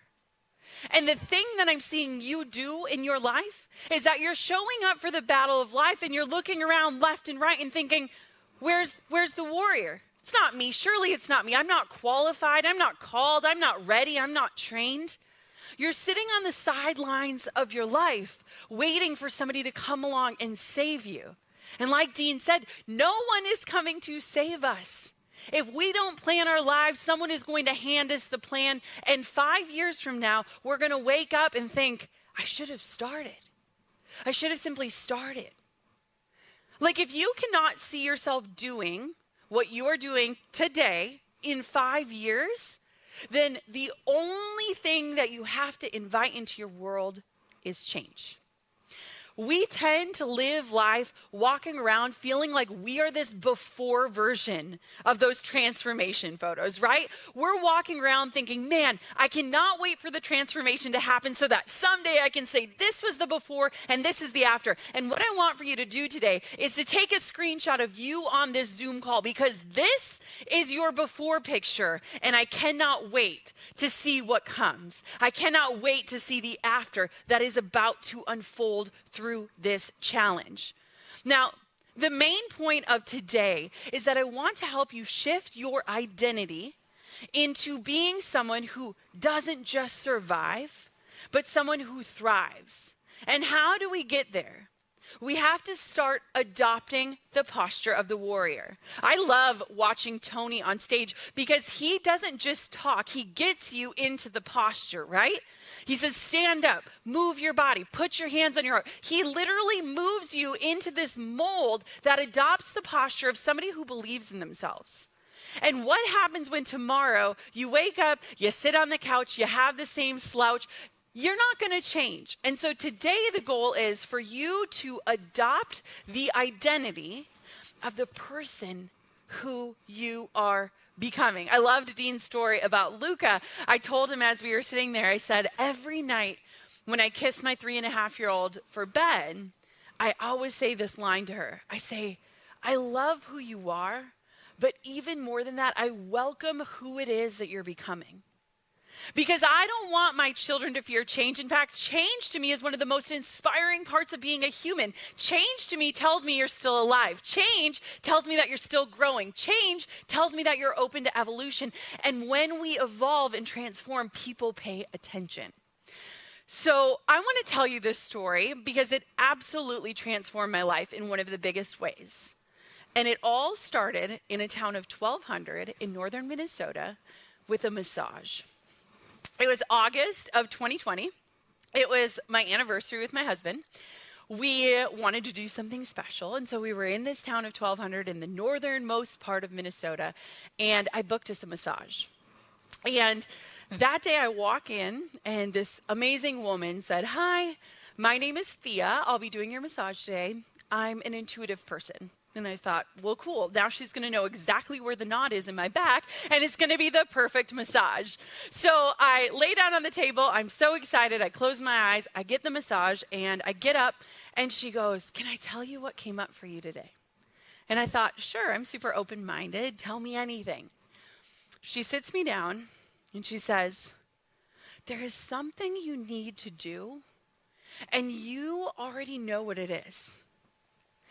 And you're avoiding it. You're not starting. Your hips are literally turning while you were laying on the table. I just wanted to push you down and say, stay on the path. There is something you need to do, and you know what it is." And she paused, and she looked at me, and she said, "Do you know what I'm talking about?" And what I didn't expect to happen was that day I went home and started writing a book. Now, I am someone who has vision boards and goal sheets. I have all of these perfectly laid out plans for my life. Writing a book was not on my plan. It was like I was waiting for permission, even 10 years into my journey, even a decade into entrepreneurship, even as someone who is highly confident. I was waiting for someone to remind me that there was something out there that I was avoiding that I needed to do, and I already knew what it was. She didn't say, "Jenna, you need to write a book," and I went home and opened the Google Docs. She literally just said, "There's something you need to do, and you're avoiding it." And I want to turn those lines to you today. There is something you need to do, and guess what? I think you already know what it is because you are here with us today. And all I need for you to do is go out and do it. Now, what I love about this challenge is that as the days build, as the information comes through, as the inspiration comes through, as the tactical strategy pieces unfold for you, you are not going on this path alone. But what we need to do is simplify the journey. I didn't go home and say, I need to get an agent and get a book deal and do all these things. I did the one thing required for writing a book. I sat down and I started writing. What happens is that in life, we have this desire for change and then we overcomplicate the steps. We use this desire for perfection to become a means of procrastination. And then we wake up a year from now or 5 years from now and realize that someone else has been pulling the strings of our life, or that we haven't actually made a change. And we sit there and we feel shameful that we had this dream and we didn't follow through again. Who were we to think we could?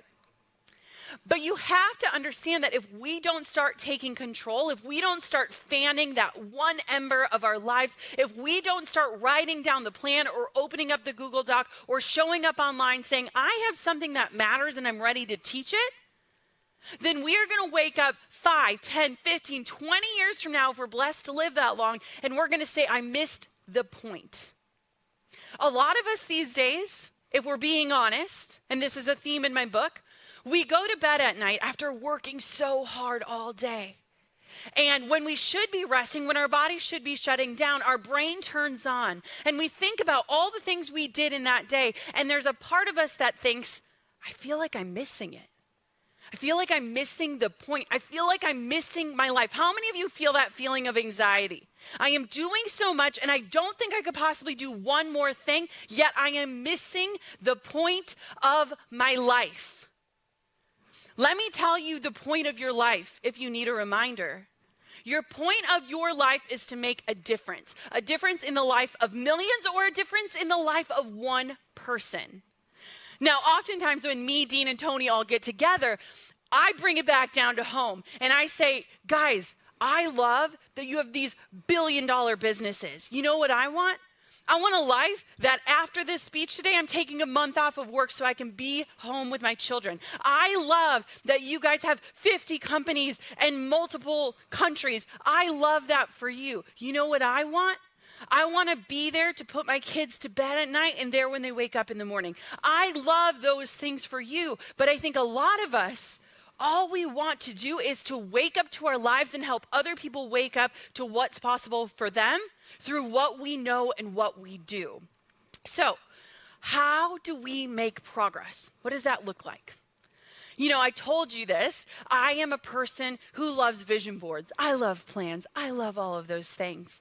But what I think has happened in our lives is that in a polarizing world, we find ourselves feeling like we either have to be all in or all out. It's black or it's white. We choose the left or we choose the right. We hustle more or we manifest more.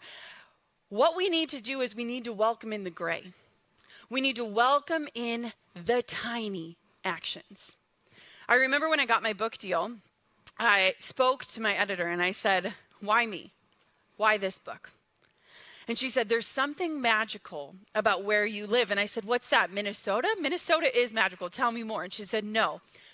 You live where the woo meets the work. You live where you hold these visions for yourself and your life, where you design exactly how you want your life to feel, but you wake up and you take one step towards it, and you inch your way closer to it. And you do it and you progress. And as you progress, you believe in yourself. You live where the woo meets the work. When Tony was guiding you through that example of thinking about these memories, of like holding space for those moments, you were in the woo. When he was telling you, think about the 2 things you're going to do, the 2 actions you're going to take, that's the work. So how do we progress? What does that look like? What I want for you to think about is this. There have been times in your life where you've been determined to change. There have been times in your life where you've said, enough. I'm tired of feeling like I'm missing it. I'm finally going to go for it. And then life happens. And what happens is that we start to doubt ourselves. We love to start, but sometimes we fail to finish. We start to question, can I actually do it this time? Is this the time? I want to ask you something. If we were together today and I said, hey, come sit next to me. Let's pull up some lawn chairs. Let's go watch that tree grow. Would that be an exciting way for us to spend our time? Probably not. But what happens is while the part above the earth is not really changing, the roots are growing and strengthening. The things that will give that dream, that tree longevity, are spreading deep under the surface. Today, I know without a doubt there is something in you that said, this is it. This is the time. It is now. It is my time to thrive. And what I want for you to do is figure out, how can I take tiny action? How can I move myself microscopically closer? How can I make progress that maybe no one in the world will see, but I can feel? How can I stretch those roots deeper into the soil to give me the firm foundation to launch this dream? I want for you to figure out the first step. What is opening up the Google Doc to write your book? What is starting to tell someone, I have this thing, I know this thing, and I want to help you? What does it look like to say, I have this dream and I'm showing up for myself right now and it feels so uncomfortable, but I'm doing it anyways? What is the first step? I have this story in my book and I want to tell you the very short version of it. It has to do with a laminator. You see, when I worked in that windowless office, it was before Pinterest even existed. I didn't know exactly what I wanted, but I knew what I no longer wanted. I didn't want someone to plan my life for me. I was planning my wedding to my now husband, Drew, and I was saving all these beautiful wedding images from the few blogs that existed at the time. I laid them all out on this beautiful Microsoft Word document and went to print it on the fancy office printer, you know, the color one. It was after hours, the office was quiet. I printed it out and I thought, I'm going to one-up myself and I'm going to laminate this sucker. So I bring my little collage over, start to laminate it, and the laminator jams. And I am sitting there prying the claws of the laminator open thinking, if somebody knows that I'm dreaming about something other than this office, if somebody knows that I'm working on building my exit strategy with my Craigslist camera and this dream of not just being the bride, but becoming the photographer, if somebody sees photographs by Jenna Lee in this cursive script, they're going to know. You see, I found myself in life feeling like I was riding two Clydesdales that were going in opposite directions, and I had to choose. Do I take this safe 5-year plan that somebody wrote out for me?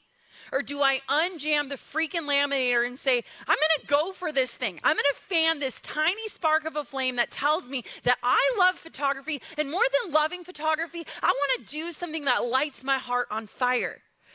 The next day, after searching for the manual for the laminator, the office assistant comes in, and I timidly walk up to her.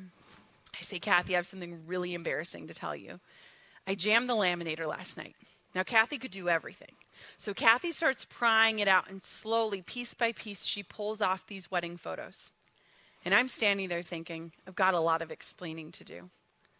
And I looked at Kathy and I said, Kathy, I've never told anyone this, but after the end of the night, when I go home on my drive home, all I think about is using a camera and chasing a dream.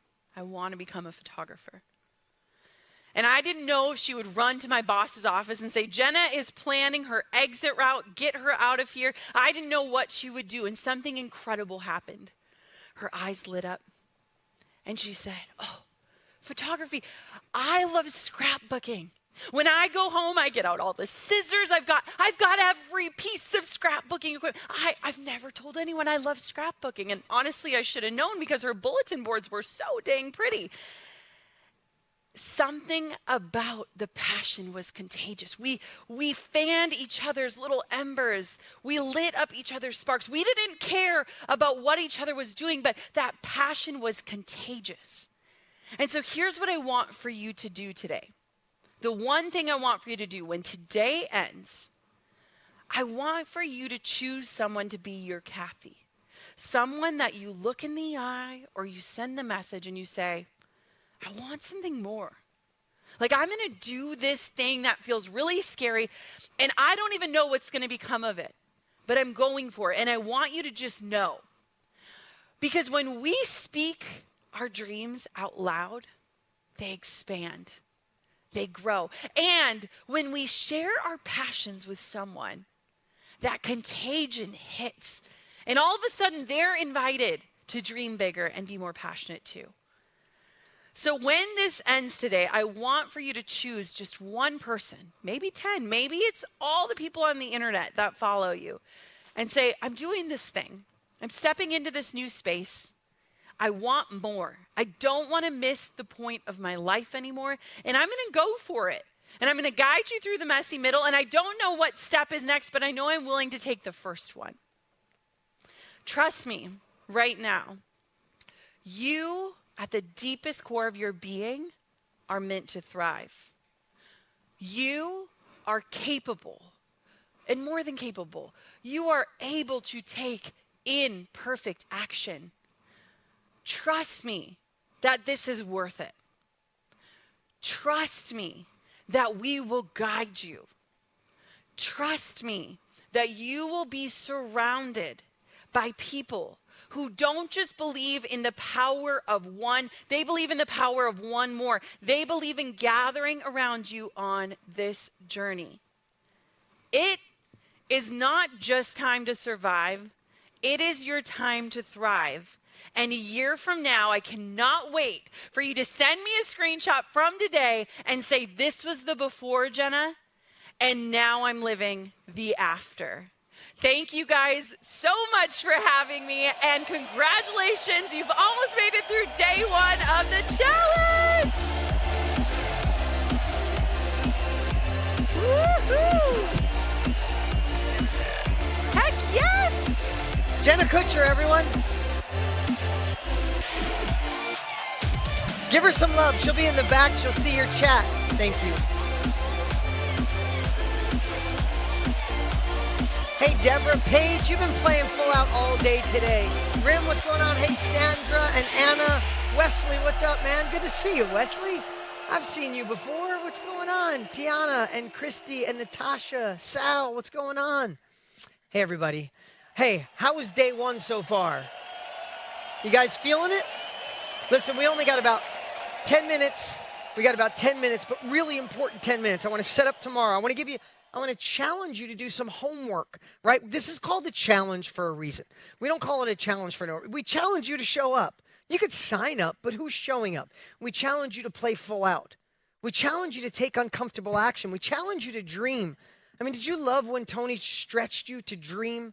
And getting in that process where we could set our goals and decide what we must do and what action steps and reach out and grab those things that light us up. I was in that moment. I watched so many of you. This is all by design, right? This morning, I went through why this industry, why now, that we're meant for more, that we could serve more, that you have a skill, a passion, a hobby, an expertise, a mess you went through that I promise you someone else wants. But right now, you're like, how would I create it? How would I sell it? What did Tony teach? The tyranny of how.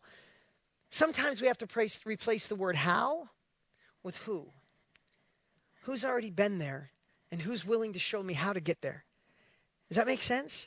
And that's our job over the next 4 more days, is to show you how to slay those dragons that you have, that self-doubt, that imposter syndrome. Each day we're going to crush it. Who feels better about this industry right now than you did when you first started today?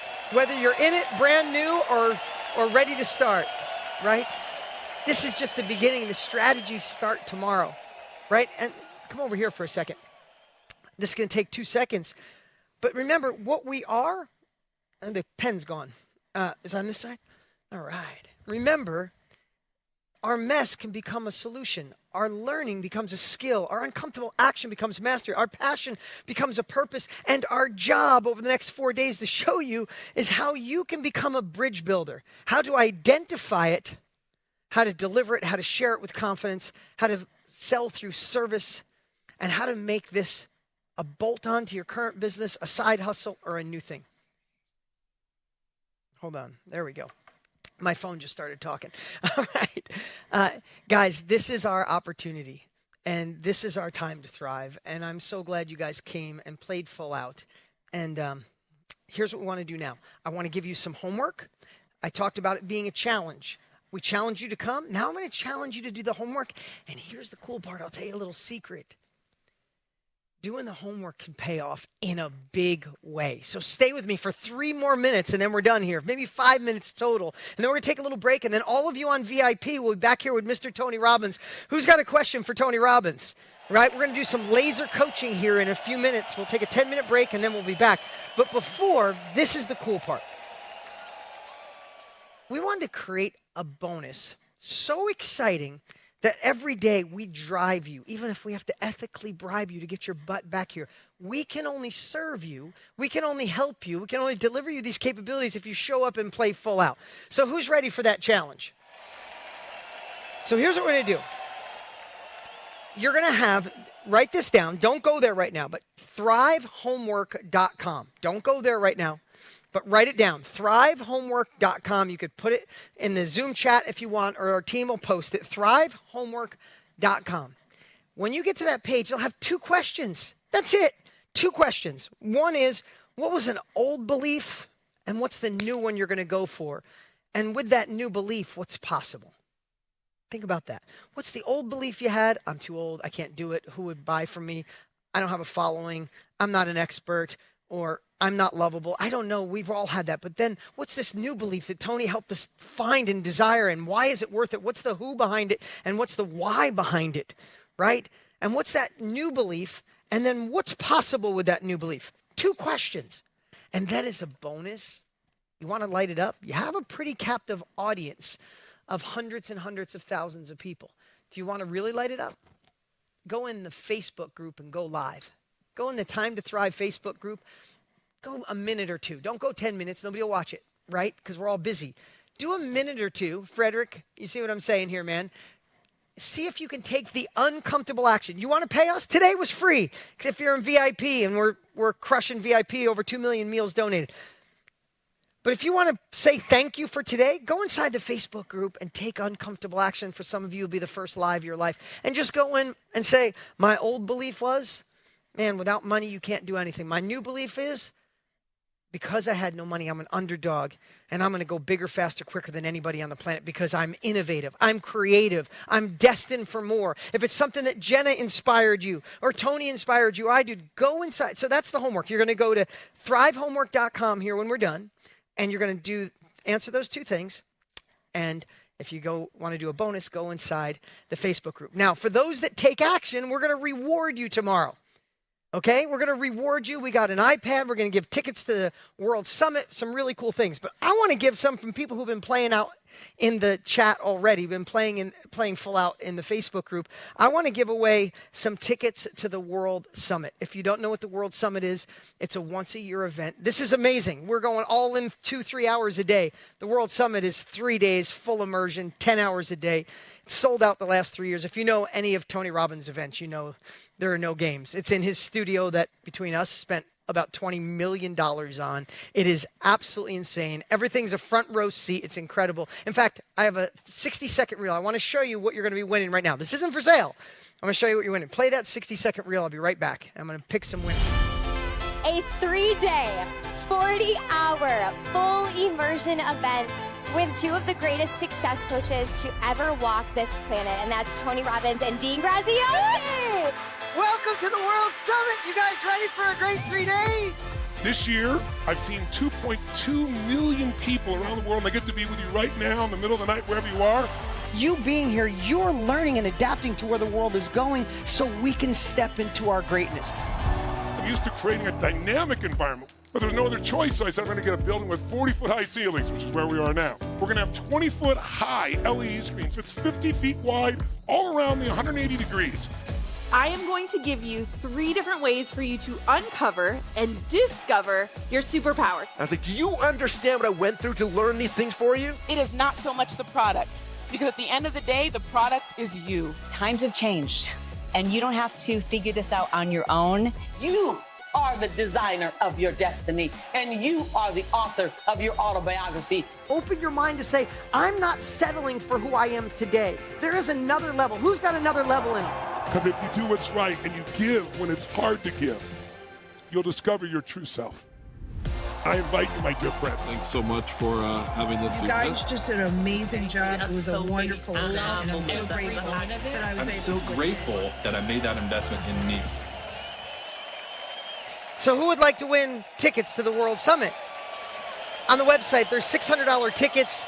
We want to show you that it pays to play full out. It pays to show up. So 3 winners right now: Paul Meinard, Jeanette Anderson, and Noah Dockery. You guys are getting tickets right this very minute, but here's the cool part. Don't go away yet. Tomorrow we're giving away a bunch more tickets. I think we're giving away an iPad tomorrow. And tomorrow, if you go do the homework tonight, don't go right now. We've got one more announcement here. ThriveHomework.com. Do the homework.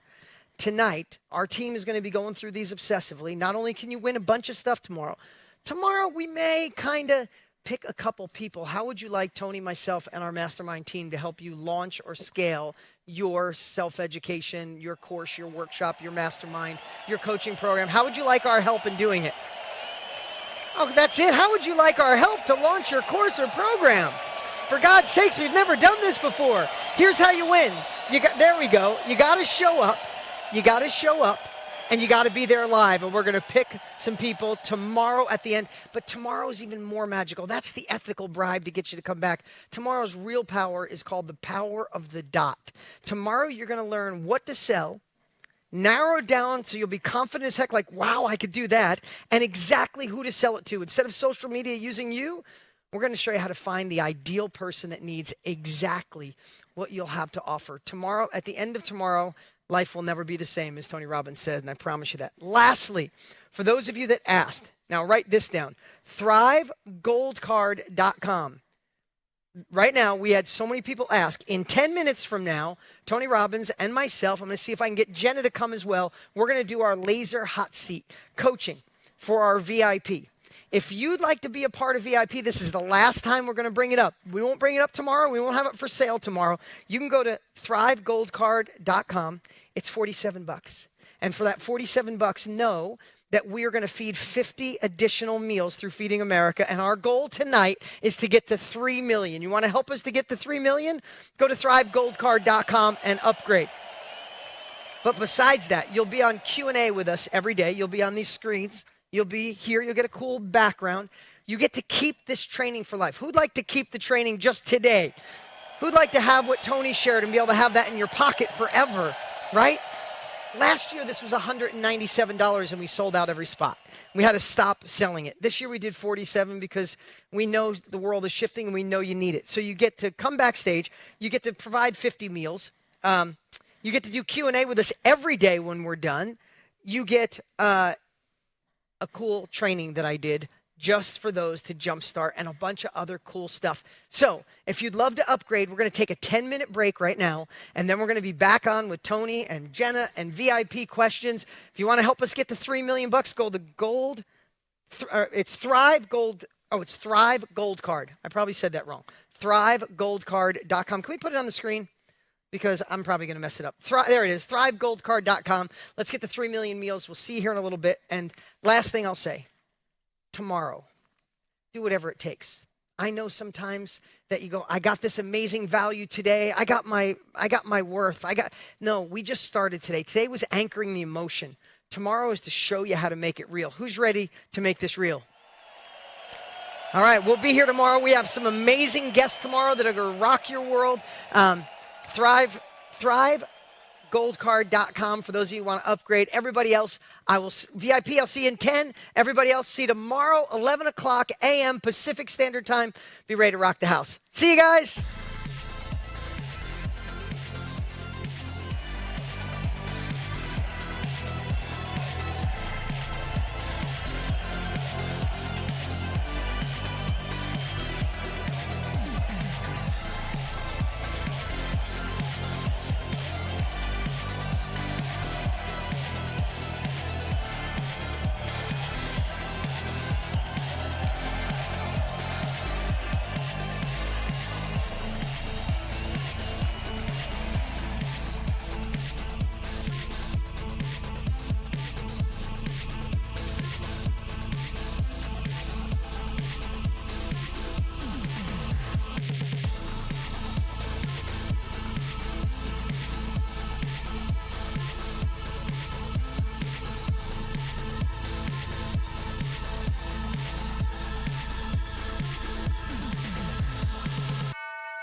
Bye.